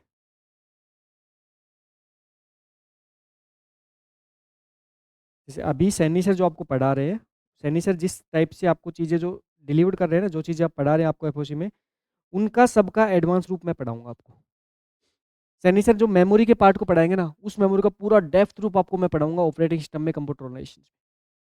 तो सैनी सर आपको फंडामेंटल में आपको बेसिक चीज़ें बताएंगे, मैं आपको पूरा डेप्थ लेवल लेके जाऊंगा, हर एक पॉइंट्स को फिर मैं आपको पूरा डेप्थ तक एक्सप्लेन करूंगा, जो सैनी सर आपको एफओसी में पढ़ाएंगे। क्यों? क्योंकि एफओसी जो है फंडामेंटल ऑफ कंप्यूटर है, वो आपका बेसिकली सब्जेक्ट के रूप में अगर बात करें तो हम उसको सब्जेक्ट इसलिए नहीं मान सकते क्योंकि हम तो कंप्यूटर साइंस के कोर कंप्यूटर साइंस के स्टूडेंट हैं, और हम कोर कंप्यूटर साइंस के स्टूडेंट होते हैं, हम तैयारी कर रहे हैं। तो इसलिए एफओसी जो है ना, वो तो आप बाकी सब्जेक्ट्स में पूरा वैसे ही पढ़ लोगे। जैसे एफओसी में जो पढ़ते हो ऑपरेटिंग सिस्टम पढ़ते हो, ऑपरेटिंग सिस्टम तो आपके वैसे ही सिलेबस में। मेमोरी पढ़ते हो तो मेमोरी आप ऑपरेटिंग सिस्टम्स के अंदर पढ़ते हो, कंप्यूटर ऑर्गेनाइजेशन पढ़ते हो, ठीक है। ये जो डेटा के बारे में, इनके बारे में, जैसे इनके बारे में पढ़ोगे आप, बिट्स बाइट्स इनके बारे में पढ़ोगे, इनके बारे में पूरा वैसे ही पूरा कंप्लीट बताता हूँ आपको। हम्म। सिलेबस आपको साथ साथ नोट डाउन करते रहना है, आप नोट डाउन करते रहो ना, नोट डाउन कर रहे हो ना syllabus, course content note down करना है, आपके पास कोर्स कंटेंट होना चाहिए। नेक्स्ट पॉइंट नोट डाउन करो, three scheme architectures, three schema architectures, three schema architecture. यहाँ पे हम बेसिकली बात करेंगे, किसकी बात करेंगे? Physical schema,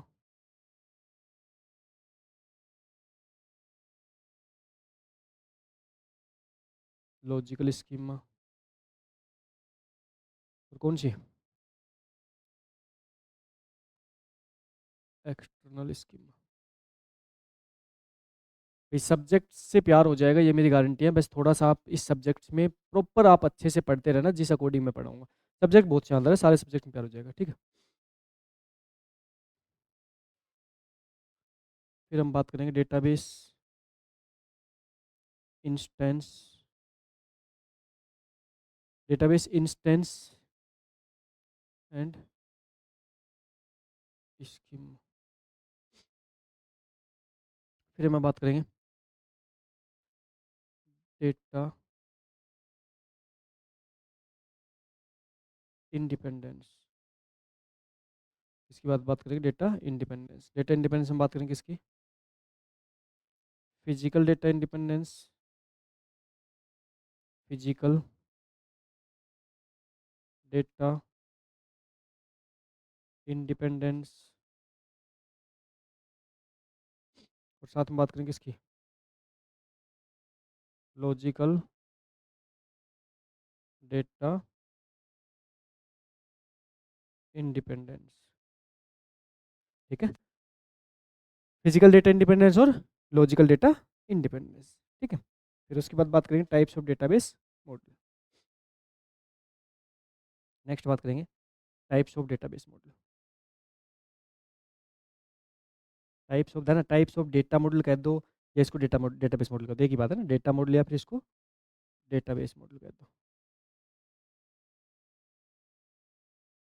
types of data model या डेटाबेस मॉडल्स कह दो ना। ठीक है, इसकी बात करें तो यहाँ पे बात देखो, यहाँ बात करें जैसे हिरार्किकल डेटा मॉडल। ठीक है, फिर जैसे आपके पास हो गया network data model. Hierarchical data model के बाद क्या हो गया? नेटवर्क डेटा मॉडल हो गया आपके पास। ठीक है, फिर आपके पास नेक्स्ट हो गया, यहाँ पे आपके पास होगा ए आर डेटा मॉडल हो गया आपके, ए आर डेटा मॉडल हो गया आपके। फिर आपके पास होगा रिलेशनल डेटा मॉडल हो गया।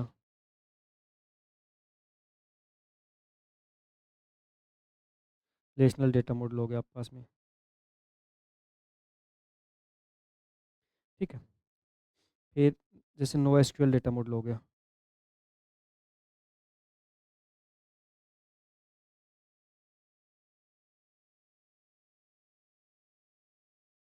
फिर ऑब्जेक्ट ओरिएंटेड डेटा मॉडल हो गया, जैसे एक आप बात करें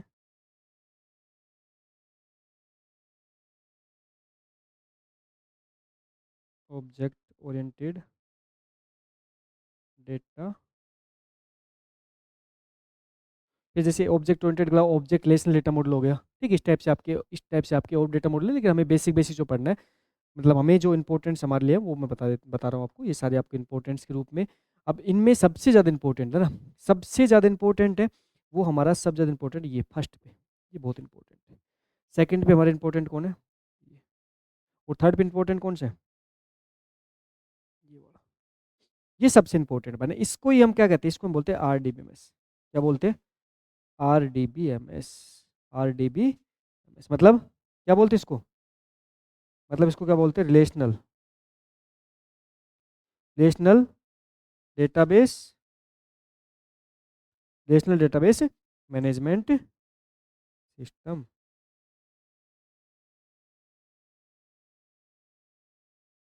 relational database management system, RDMS. ठीक है, यही हमारा आरडीएमएस पार्ट है भी।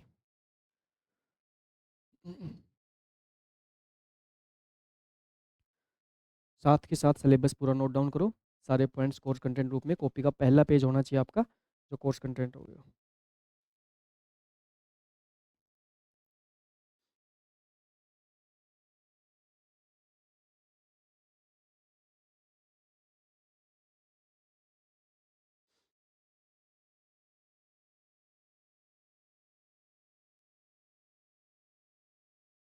हो गया note down?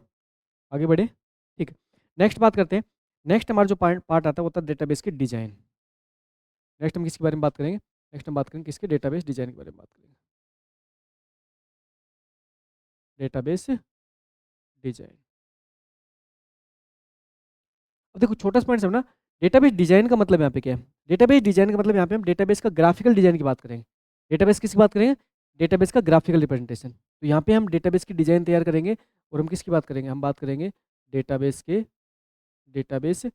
Graphical database graphical representation. और डेटाबेस का जो ग्राफिकल रिप्रेजेंटेशन होता है भाई, उस ग्राफिकल रिप्रेजेंटेशन के लिए हमारे पास में जो टूल अवेलेबल होता है उसको हम बोलते हैं ई आर मॉडल। क्या बोलते हैं? ईआर मॉडल बोलते हैं ना। यहाँ पे हम डेटाबेस के अंदर डेटाबेस का ग्राफिकल जो डिजाइन करेंगे, उसमें हम किसकी बात करेंगे? उसमें बात करेंगे किसकी? ईआर मॉडल की। अभी आपको सामने डेटाबेस मॉडल लिखा है ना, ईआर मॉडल लिखा है, उसकी मैं बात कर रहा हूँ यहाँ पे। जिसमें बात करें किसकी? जिसमें बात कर रहा हूँ मैं entity entity relationship entity relationship entity relationship model. ER model है भाई, एंटिटी रिलेशनशिप मॉडल है, ठीक है। ईआर मॉडल है, एंटिटी रिलेशनशिप मॉडल। देखो जो ईआर जो मॉडल होता है ना, ये बेसिकली करके क्या देगा? इसके पास ईआर मॉडल की सहायता से हम क्या करेंगे? ईआर मॉडल की सहायता से हमारे पास में बहुत सारे ग्राफिकल रिप्रेजेंटेशन करने के लिए हमारे पास में आइकन्स होंगे। उनकी सहायता से हम डेटाबेस का पूरा क्या करेंगे? ओवरऑल ग्राफिकल डिजाइन तैयार करेंगे। जैसे जब भी हम अपना घर बनाते हैं, तो घर बनाने से पहले घर का जो नक्शा तैयार करवाते हो ना आप, वो नक्शा क्या होता है? वो आपके घर का ग्राफिकल रिप्रेजेंटेशन होता है। और उस नक्शे के बेस पे ही बाद में आपका घर क्या होता है? फिजिकल रिप्रेजेंटेशन होता है। तो ये जो ग्राफिकल रिप्रेजेंटेशन है, ये कंसेप्चुअल रिप्रेजेंटेशन है। कैसे? कंसेप्चुअल लॉजिकल रिप्रेजेंटेशन है। कंसेप्चुअल रिप्रेजेंटेशन है जो आपकी किस पे? कॉपी पेन पे होगा। इसी के बेस पे बाद में आपका रियल डेटाबेस, आपका फिजिकल डेटाबेस आपका डिजाइन किया जाएगा। जिसको देखो, ये जो ग्राफिकल रिप्रेजेंटेशन ना, इसको डॉक्टर डॉक्टर पीटर चैन ने, जो ईआर मॉडल है, इसको डॉक्टर पीटर चैन ने 1976 में डेवलप किया था, ठीक है। अच्छा, यहाँ पे जो ग्राफिकल रिप्रेजेंटेशन है, इसके अगर मेजर कंपोनेंट्स की बात करूँ, है ना, यहाँ पे अगर इसके मेजर कंपोनेंट्स की बात करूँ,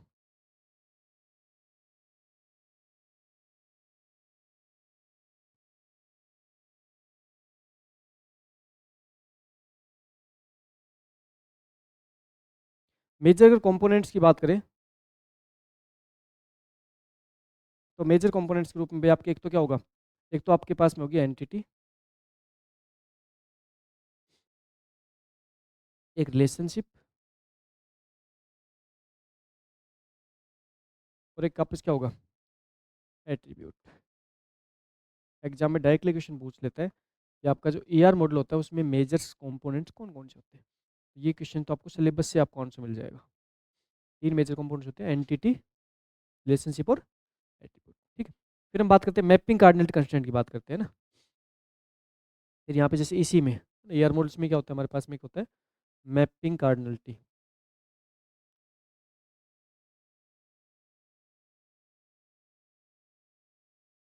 mapping cardinality constraint.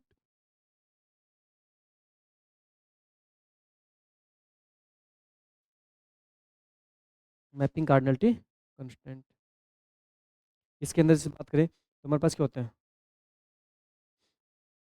1 to 1 mapping,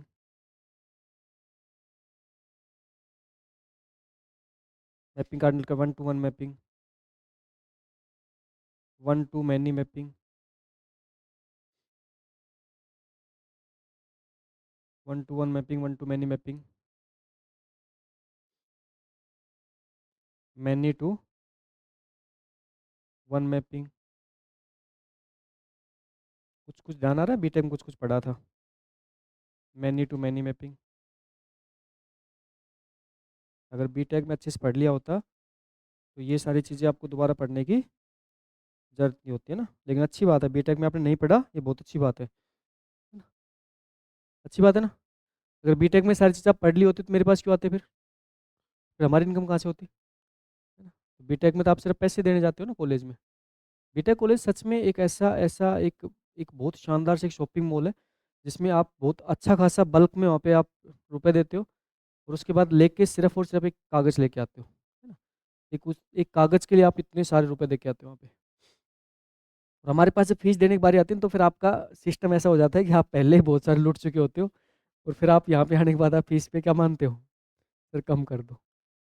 आपको पता है बीटेक की फीस 2-2 ढाई-ढाई लाख रुपए होती है आज के दिन। और 2-2 ढाई-ढाई लाख फीस लेके साल की 4-5 साल में आपको लूट के, और फिर आपको भेज देते, अब चलो निकलो यहाँ से, ये कागज़ का ले जाओ टुकड़ा, निकलो यहाँ से ना।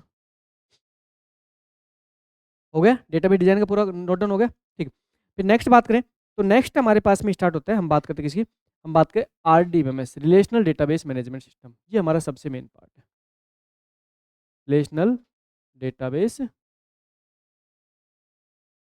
रिलेशनल डेटाबेस मैनेजमेंट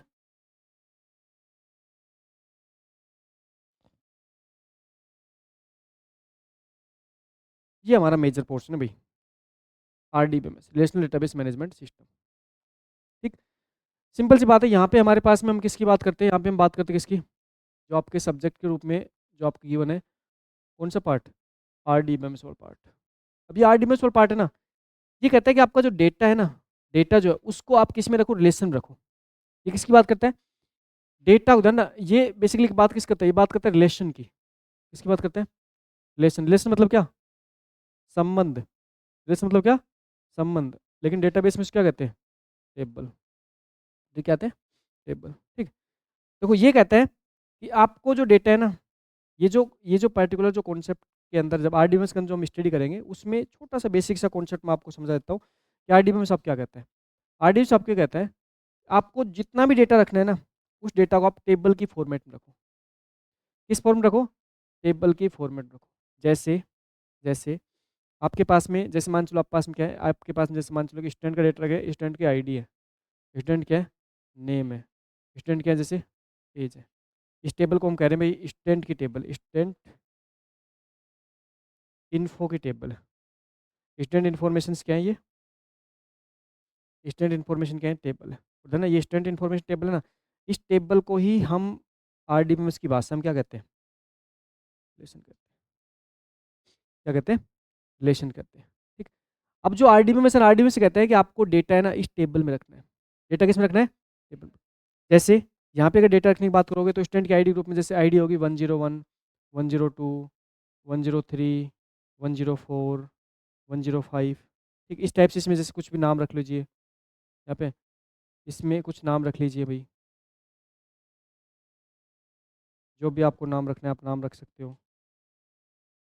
ठीक है, बताऊंगा आपको हर एक चीज़ की, अब हर एक चीज़ की यहाँ पे जो वैल्यू है वो मैं आपको बताऊंगा, हर एक चीज़ का पॉइंट्स का मतलब क्या है।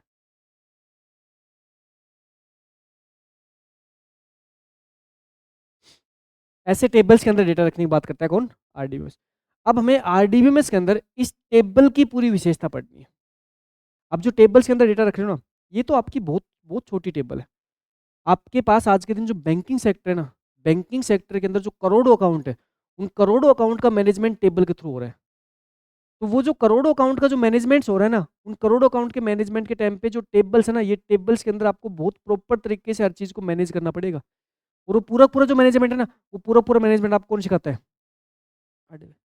आप टेबल्स में डेटा रखने के बाद में इतनी फास्टली उस डेटा को एक्सेस कर पा रहे हो, इतना फास्टली उस डेटा पे आप वर्क परफॉर्म कर पा रहे हो, वो सारा का सारा आप जो वर्क परफॉर्म करते हो इतना फास्टली एक्सेस कर पा रहे हो, वो सारा का सारा हम इसलिए कर पा रहे हैं क्योंकि हम किसकी बात करते हैं, RDB।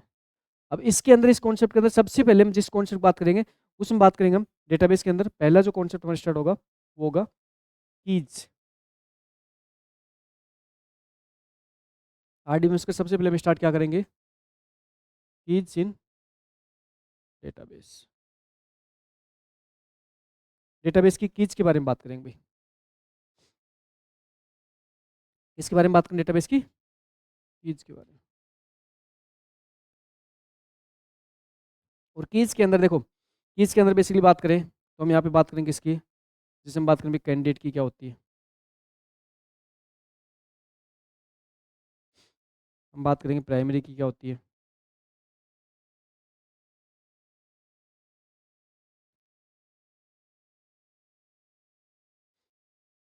हम बात करेंगे सेकेंडरी की क्या होती है,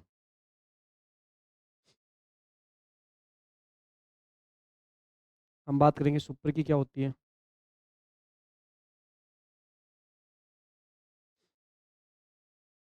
हम बात करेंगे फॉरेन की क्या होती है, फिर इसी के साथ बात करेंगे हम प्राइम एट्रीब्यूट क्या होते हैं, प्राइम एट्रीब्यूट क्या होते हैं, प्राइम एट्रीब्यूट क्या होते हैं, and non prime, prime attribute and non prime attribute. ठीक है, प्राइम एट्रीब्यूट क्या होते हैं, नॉन प्राइम एट्रीब्यूट क्या होते हैं। ये जैसे सिंपल कैंडिडेट की क्या होती है, सिंपल कैंडिडेट की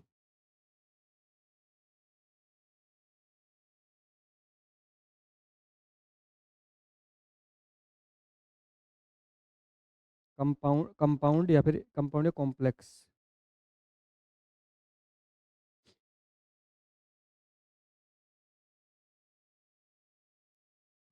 कैंडिडेट की क्या होती है, ठीक है।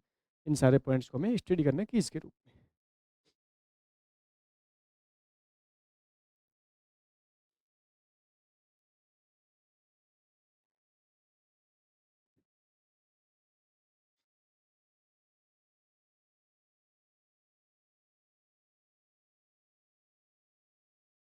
हाई लो डायरेक्टरी वाला पार्ट जो ओएस के अंदर मैं ही पढ़ाता हूँ ना, ओएस का पार्ट है।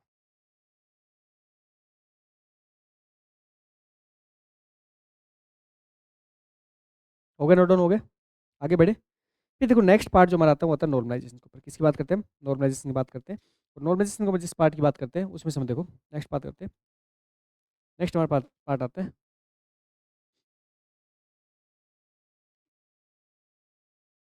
Database normalisation, database normalisation and normal form. Database normalisation normal form, ठीक। अब देखो नॉर्मलाइजेशन नॉर्मल फॉर्म के अंदर बेसिकली किसकी बात करेंगे हम बात करेंगे जैसे डेटाबेस रिडंडेंसी की बात। देखो या पॉइंट्स की बात करें, देखो हम बात करेंगे किसकी, हम बात करेंगे database, database redundancy, database redundancy and inconsistency.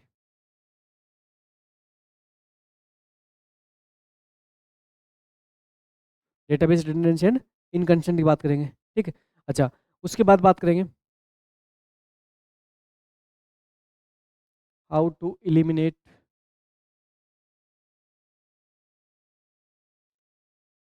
Reduce,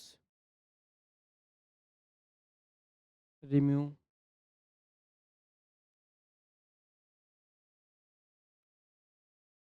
database redundancy,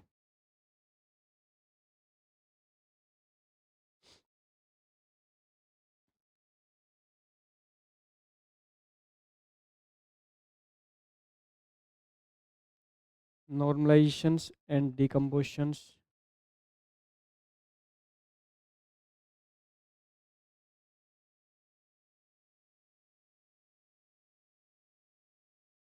normalisation and decomposition की बात करेंगे।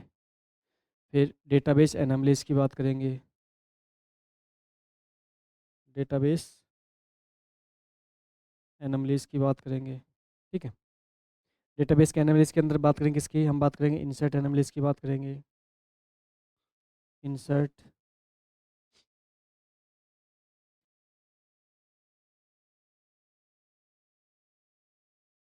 इंसर्ट एनालिसिस की बात करेंगे। फिर हम बात करेंगे डिलीट एनालिसिस की बात करेंगे, इंसर्ट एनालिसिस, डिलीट एनालिसिस, और हम किसकी बात करेंगे, अपडेट एनालिसिस की बात करेंगे।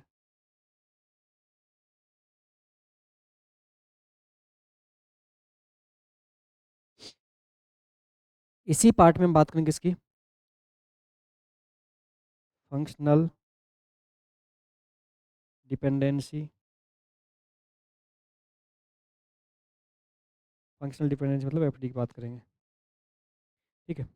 इसमें जैसे फंक्शनल डिपेंडेंसी की बात करें, फंक्शन जैसे एट्रीब्यूट क्लोजर हो गया, इसके अंदर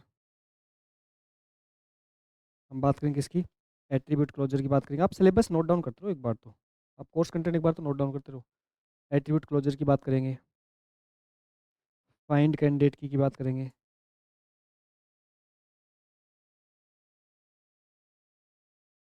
फाइंड कैंडिडेट की बात करेंगे,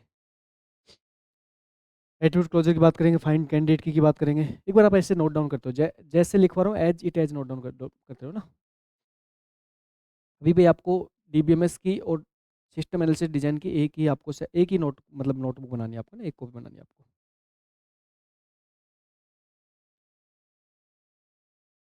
ठीक है। ये नोट डाउन हो गया। हम्म, थोड़ा सा फास्ट नोट डाउन करो, बहुत सारी चीज़ लिखवानी है आगे।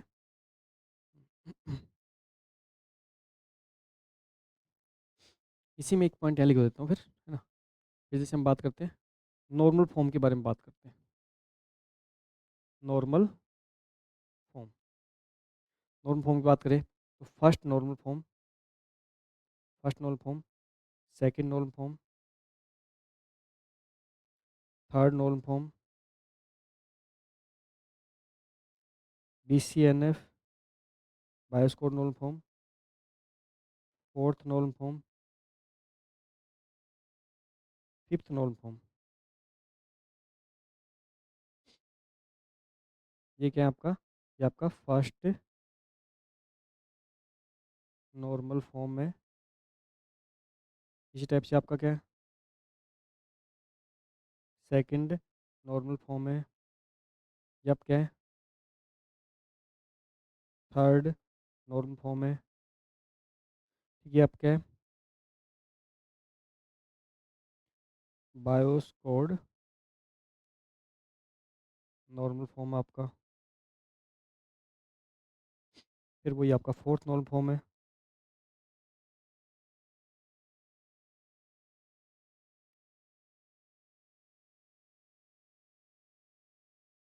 फिफ्थ नॉर्मल फॉर्म है। ठीक भाई, इस टाइप से आपके सामने डिफरेंट डिफरेंट टाइप्स के नॉर्मल फॉर्म है, उसको आपको स्टडी करना है।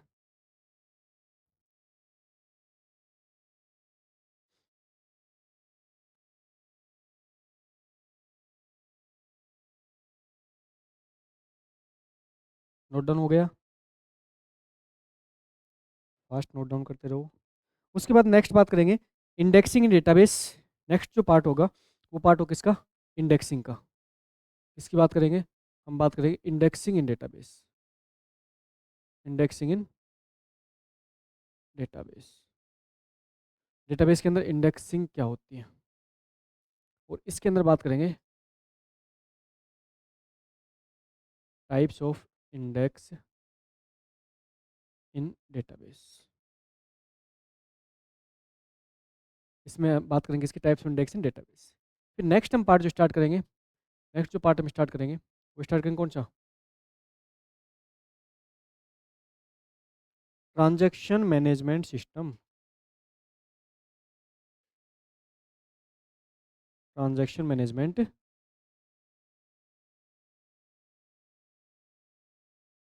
ट्रांजैक्शन मैनेजमेंट सिस्टम बात करेंगे। और ट्रांजैक्शन मैनेजमेंट सिस्टम में सबसे पहले हम बात करेंगे इसकी ट्रांजैक्शन लाइफ साइकिल की। इसकी बात करेंगे ट्रांजैक्शन लाइफ साइकिल। फिर नेक्स्ट पार्ट होता है एसिड प्रॉपर्टी। एसिड प्रॉपर्टीज की बात करेंगे। ट्रांजैक्शन प्रॉपर्टी होता है एसिड प्रॉपर्टी की बात करेंगे। फिर बात करेंगे कंकरेंसी कंट्रोल की।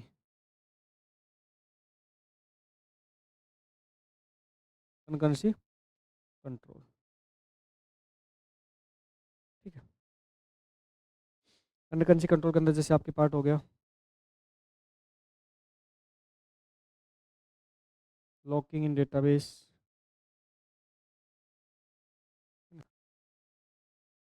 टू फेज लॉकिंग, 2PL हो गए ना, locking database two phase locking, इस टाइप से पार्ट पड़ेंगे।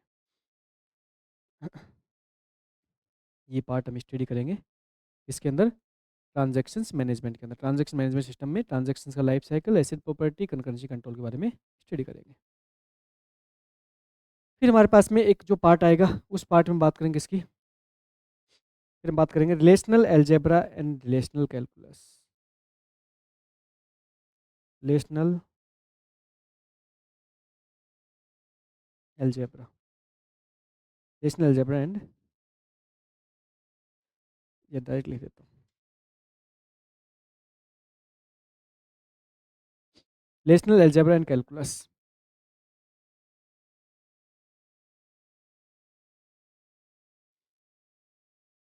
रिलेशनल अलजेब्रा एंड कैलकुलस, ठीक है। ये पार्ट रहेगा आपका जिसके अंदर बात करेंगे रिलेशनल अलजेब्रा क्या होता है, रिलेशनल कैलकुलस क्या होता है, इसकी बात करेंगे। फिर नेक्स्ट जो पार्ट आता है, लास्ट जो पार्ट आता है, उसको हम बात करेंगे इसकी एसक्यूएल की बात करेंगे। किसकी बात करेंगे? SQL, structure Curie language. Last जो पार्ट आता है उसमें बात करेंगे इसकी एसक्यूएल की। टू फेज लॉकिंग बता देंगे आपको भी, जस्ट 2 पील लेंगे तो सारी चीज़ पढ़ेंगे, निश्चिंत रहो। इसकी बात करेंगे, एसक्यूएल की बात करेंगे। एसक्यूएल में तो क्या करेंगे? Structure structure Curie language, structure Curie language, ये पार्ट पढ़ेंगे एसक्यूएल का, ये पार्ट पढ़ेंगे इसका एसक्यूएल का। ठीक है, स्ट्रक्चर क्यूरी लैंग्वेज।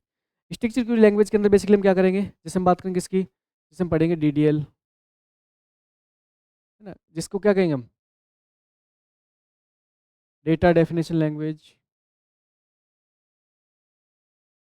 डीडीएल मतलब डेटा डेफिनेशन लैंग्वेज। ठीक है, फिर नेक्स्ट बात करेंगे इसकी, डीएमएल की बात करेंगे। डीएमएल मतलब क्या, data data manipulation, data manipulation language. फिर नेक्स्ट पार्ट कौन सा आता है, डीसीएल मतलब data control language, data control language. फिर नेक्स्ट पार्ट कौन सा आता है, डी टीसीएल, टीसीएल मतलब transaction control language, transaction control language, transaction control language. ठीक है, ये पार्ट पढ़ेंगे हम। अब मुझे इनकी कमांड बता सकते हो, बताओ भाई कमांड बताओ एक बार फटाक से अगर याद हो तो।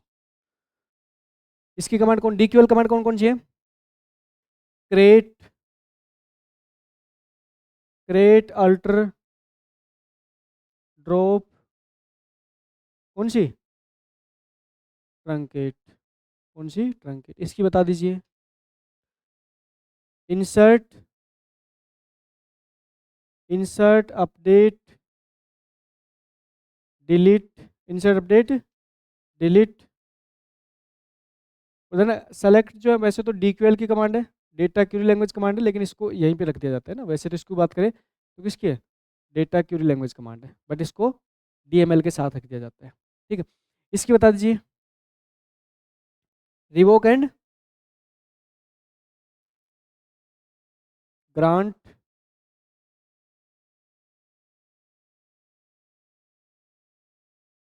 ट्रांजैक्शन कंट्रोल क्या हो जाएगी, देखो इसके तो ग्रांट, रिवोक और इसकी टीसीएल क्या हो जाएगी, कमिट, कमिट रोल बैक और save point, commit roll back और सेव पॉइंट, इसकी हो जाएगी भाई। ठीक, अच्छा, इसके बाद में हम नेक्स्ट पार्ट की बात करेंगे जिसमें बात करेंगे no SQL database, no SQL database. और नो एसक्यूएल डेटाबेस के अंदर बात करेंगे तो यहाँ बात करेंगे किसकी, types of no SQL database,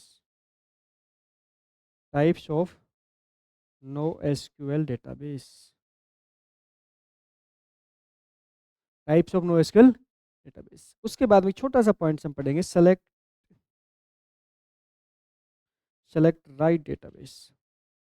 ये वैसे पढ़ने का नहीं है, इसमें सिर्फ ये कि आप जब सारे डेटाबेस को पढ़ चुके होंगे तो उसके बाद में कुछ क्वेश्चंस के माध्यम से ये समझाएंगे भाई आपको किस पर्टिकुलर प्रोजेक्ट के लिए कौन से डेटाबेस को काम में लेना चाहिए। जैसे आज के दिन बात करें तो जितने भी बड़े जो इंफ्रास्ट्रक्चर हैं, ये सारे के सारे बड़े इंफ्रास्ट्रक्चर इसलिए रन कर पा रहे हैं, इनके पीछे का जो बैक एंड की टेक्नोलॉजी डेटाबेस है ना। आज के दिन आप इंस्टा पे जो रील जो स्क्रॉल कर रहे हो ना, वो इसलिए कर पा रहे हो क्योंकि उसके पीछे का जो टेक्नोलॉजी है वो किसका है, डेटाबेस।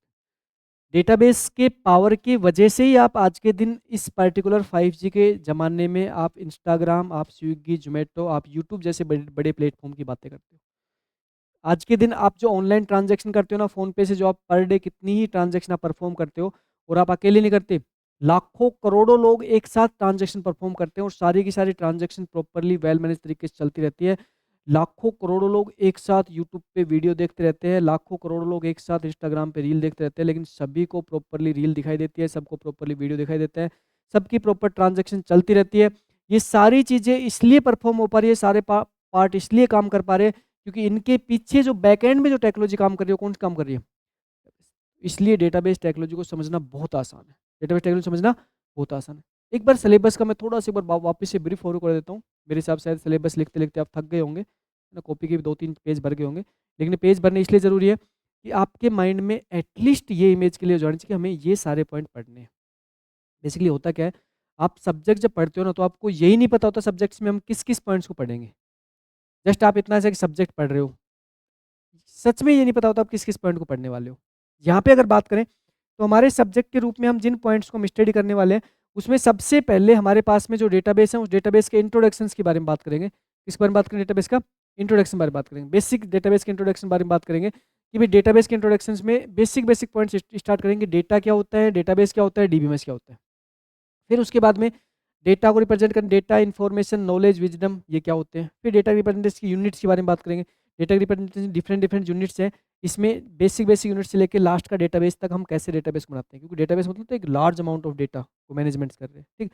फिर हम डेटाबेस के आर्किटेक्चर की बात करें, भाई इतना बड़ा जो आपके पास में इंफ्रास्ट्रक्चर डेटाबेस के रूप में, उसको हमने किस टाइप से कैसे क्या उसका आर्किटेक्चर हमने बना रखा है, उसके बारे में बात करें, ठीक। फिर अगर बात करें, तो नेक्स्ट हम बात करेंगे थ्री स्कीमा आर्किटेक्चर, जो डेटाबेस को डिफरेंट डिफरेंट लेवल्स पे डिवाइड करेगा। हमारे पास में जो इंस्टाग्राम के अंदर जो हमारा एप्लीकेशन है इंस्टाग्राम की, उस पे हम जो रील देखते हैं वो हमारे लिए, उसको मैनेज करने के लिए डेटाबेस के अंदर जो कॉन्सेप्ट काम कर रहा है वो अलग कॉन्सेप्ट है। तो वो सारी चीज़ देखेंगे कि फिजिकल लेवल पे मैनेज कैसे हो रहा है, लॉजिकल लेवल पे मैनेज कैसे हो रहा है, एक्सटर्नल लेवल व्यू लेवल पे मैनेज कैसे हो रहा है। डेटाबेस में इंस्टेंस क्या होता है, स्कीमा क्या होते हैं। डेटा इंडिपेंडेंस मतलब आप इंस्टाग्राम पे रील देख रहे हो, साथ में पीछे जो इंस्टाग्राम के जो डेटाबेस को मैनेज करने वाला सिस्टम है, उसमें नया डेटाबेस जोड़ते रहते हैं, पुराने डेटाबेस को हटाते रहते हैं, नया कोई हार्ड डिस्क जोड़ रहे हैं, पुराने हार्ड डिस्क को हटा रहे हैं, वो सब चलता रहता है। उसका मतलब होता है इंडिपेंडेंस चीज़ें। साथ में टाइप्स ऑफ डेटा मॉडल्स, आपके पास में अकेला एक डेटा मॉडल है, बहुत सारे डेटा मॉडल है। पुराने ज़माने में कुछ डेटा मॉडल हुआ करते थे, हिरार्किकल नेटवर्क पुराने ज़माने के। अभी हम ईआर मॉडल की बात करते हैं, आरडीएमएस की बात करते हैं, नोएसक्यूएल की बात करते हैं अभी फिलहाल हम। जितने भी बड़े प्लेटफॉर्म है नोएसक्यूएल पे स्विच हो चुके हैं। तो ये सारे पॉइंट्स हम समझेंगे। हम पुराने ज़माने के डेटाबेस मॉडल को देखेंगे, आज के ज़माने के डेटाबेस मॉडल देखेंगे। हम सबको कंपेयर करेंगे, मेजरली फोकस करेंगे आरडीएमएस पे। फिर हम बात करेंगे डेटाबेस के डिज़ाइन के लिए। डेटाबेस को सबसे पहले हम ग्राफिकल डिज़ाइन करते हैं, और डेटाबेस का जो ग्राफिकल डिज़ाइन होता है उसको हम ईआर डायग्राम के माध्यम से करते हैं। अब ईआर डायग्राम्स में क्या होंगे, हमारे पास बहुत सारे सिंबल्स होंगे, उन सिंबल्स के नाम होंगे, उन नाम्स के अकॉर्डिंग उसको हम यूज़ देखेंगे, किस टाइप से कैसे पूरा डेटाबेस डिज़ाइन होगा, वो सारी चीज़ें हम देखेंगे। फिर हम देखेंगे इसकी मैपिंग कार्डिनल कंस्ट्रेंट देखेंगे कि डेटाबेस की जो टेबल्स होती हैं, उन टेबल्स के बीच में रिलेशनशिप कैसे होता है, वो सारे पॉइंट्स की बात करेंगे। फिर हम बात करेंगे इसके आरडीएमएस की। इसकी बात करेंगे relational database management system. RDMS हमारे पास बहुत इंपॉर्टेंट पॉइंट है। क्या है? बहुत इंपॉर्टेंट पॉइंट है। इसी के ऊपर आपके लास्ट एग्जाम में 10 क्वेश्चन आ गए थे 100 में से। बहुत अच्छा पॉइंट है आरडीएमएस, जिसमें हम कीज़ के बारे में बात करेंगे, डिफरेंट डिफरेंट कीज़ के बारे में समझेंगे।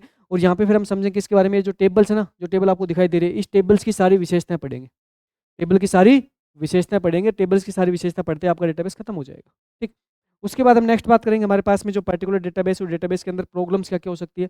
डेटाबेस की प्रॉब्लम्स के रूप में डेटा की रिडंडेंसी की बात करेंगे, डेटा की इनकन्सिस्टेंसी में बात करेंगे। डेटा रिडंडेंसी एक प्रॉब्लम है, डेटा इनकन्सिस्टेंसी एक प्रॉब्लम्स है। इसको हम सोल्व करेंगे इन प्रॉब्लम्स को, जिसमें हम नॉर्मलाइजेशन की बात करेंगे। नॉर्मलाइजेशन के अंदर हम डेटाबेस की एनोमलीज की बात करेंगे। एनोमलीज भी डेटाबेस की प्रॉब्लम्स हैं, देखेंगे किस किस टाइप से डेटाबेस में प्रॉब्लम्स आकर होती हैं। फंक्शनल डिपेंडेंसी को देखेंगे, इससे कैंडिडेट के निकालना सीखेंगे। फिर हम नॉर्म फॉर्म पढ़ेंगे, नॉर्म फॉर्म में डिफरेंट डिफरेंट नॉर्म फॉर्म्स की प्रैक्टिस करेंगे, और इसके ऊपर हम क्या करेंगे, कॉन्सेप्ट को समझेंगे। फिर हम बात करेंगे इंडेक्सिंग की बात करेंगे, इंडेक्सिंग के अंदर इंडेक्स के टाइप्स की बात करेंगे, साथ में हम ट्रांजैक्शन की बात करेंगे।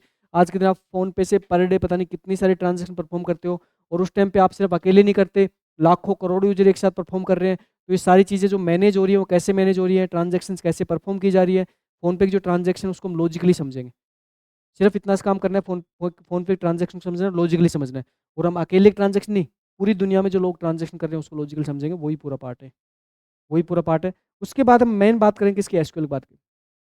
एसक्यूएल बेसिकली क्या है कि डेटाबेस से डेटा निकालने के लिए हमारे पास में टूल्स हैं, जिसके अंदर हम डेटाबेस के अंदर डेटा को निकालने की बात करेंगे, जिसके अंदर डिफरेंट डिफरेंट टाइप्स के हम डिफरेंट डिफरेंट टाइप्स के अंदर हम डीएल, डीएमएल, डीसीएल, टीसीएल, इसके बारे में बात करेंगे। फिर नोएसक्यूएल डेटाबेस के बारे में बात करेंगे। फिर उसके बाद हम देखेंगे कि इतने सारे जो डेटाबेस पढ़े हैं, उन डेटाबेस में कौन सा डेटाबेस किस पर्टिकुलर एप्लीकेशन के लिए काम में लिया जाना चाहिए। ये पॉइंट्स आपको डेटाबेस में पढ़ना है, बस इतना सिलेबस है। ज़्यादा कुछ नहीं, बस इतना सिलेबस है। अब लास्ट ईयर में आए हुए मैं क्वेश्चन एक बार आपको दिखा देता हूँ कि लास्ट ईयर में क्वेश्चन कैसे पूछे गए थे।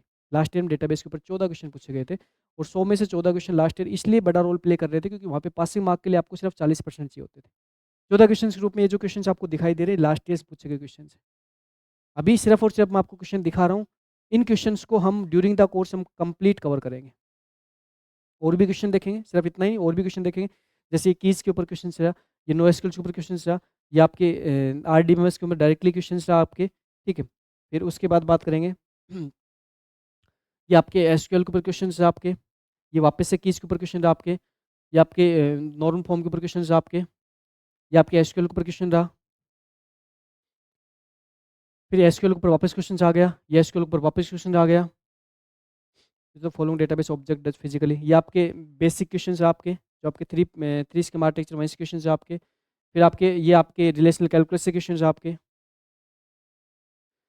फिर इसमें ये किस में आ गया, ये रिलेशनल कैलकुलस से क्वेश्चन है आपके वापस से, फिर ये आपके वापस से कीज पे क्वेश्चन रहा आपके, और ये आपके कहाँ पे रहा, ये आपके वापस से एसक्यूएल क्वेश्चन रहा।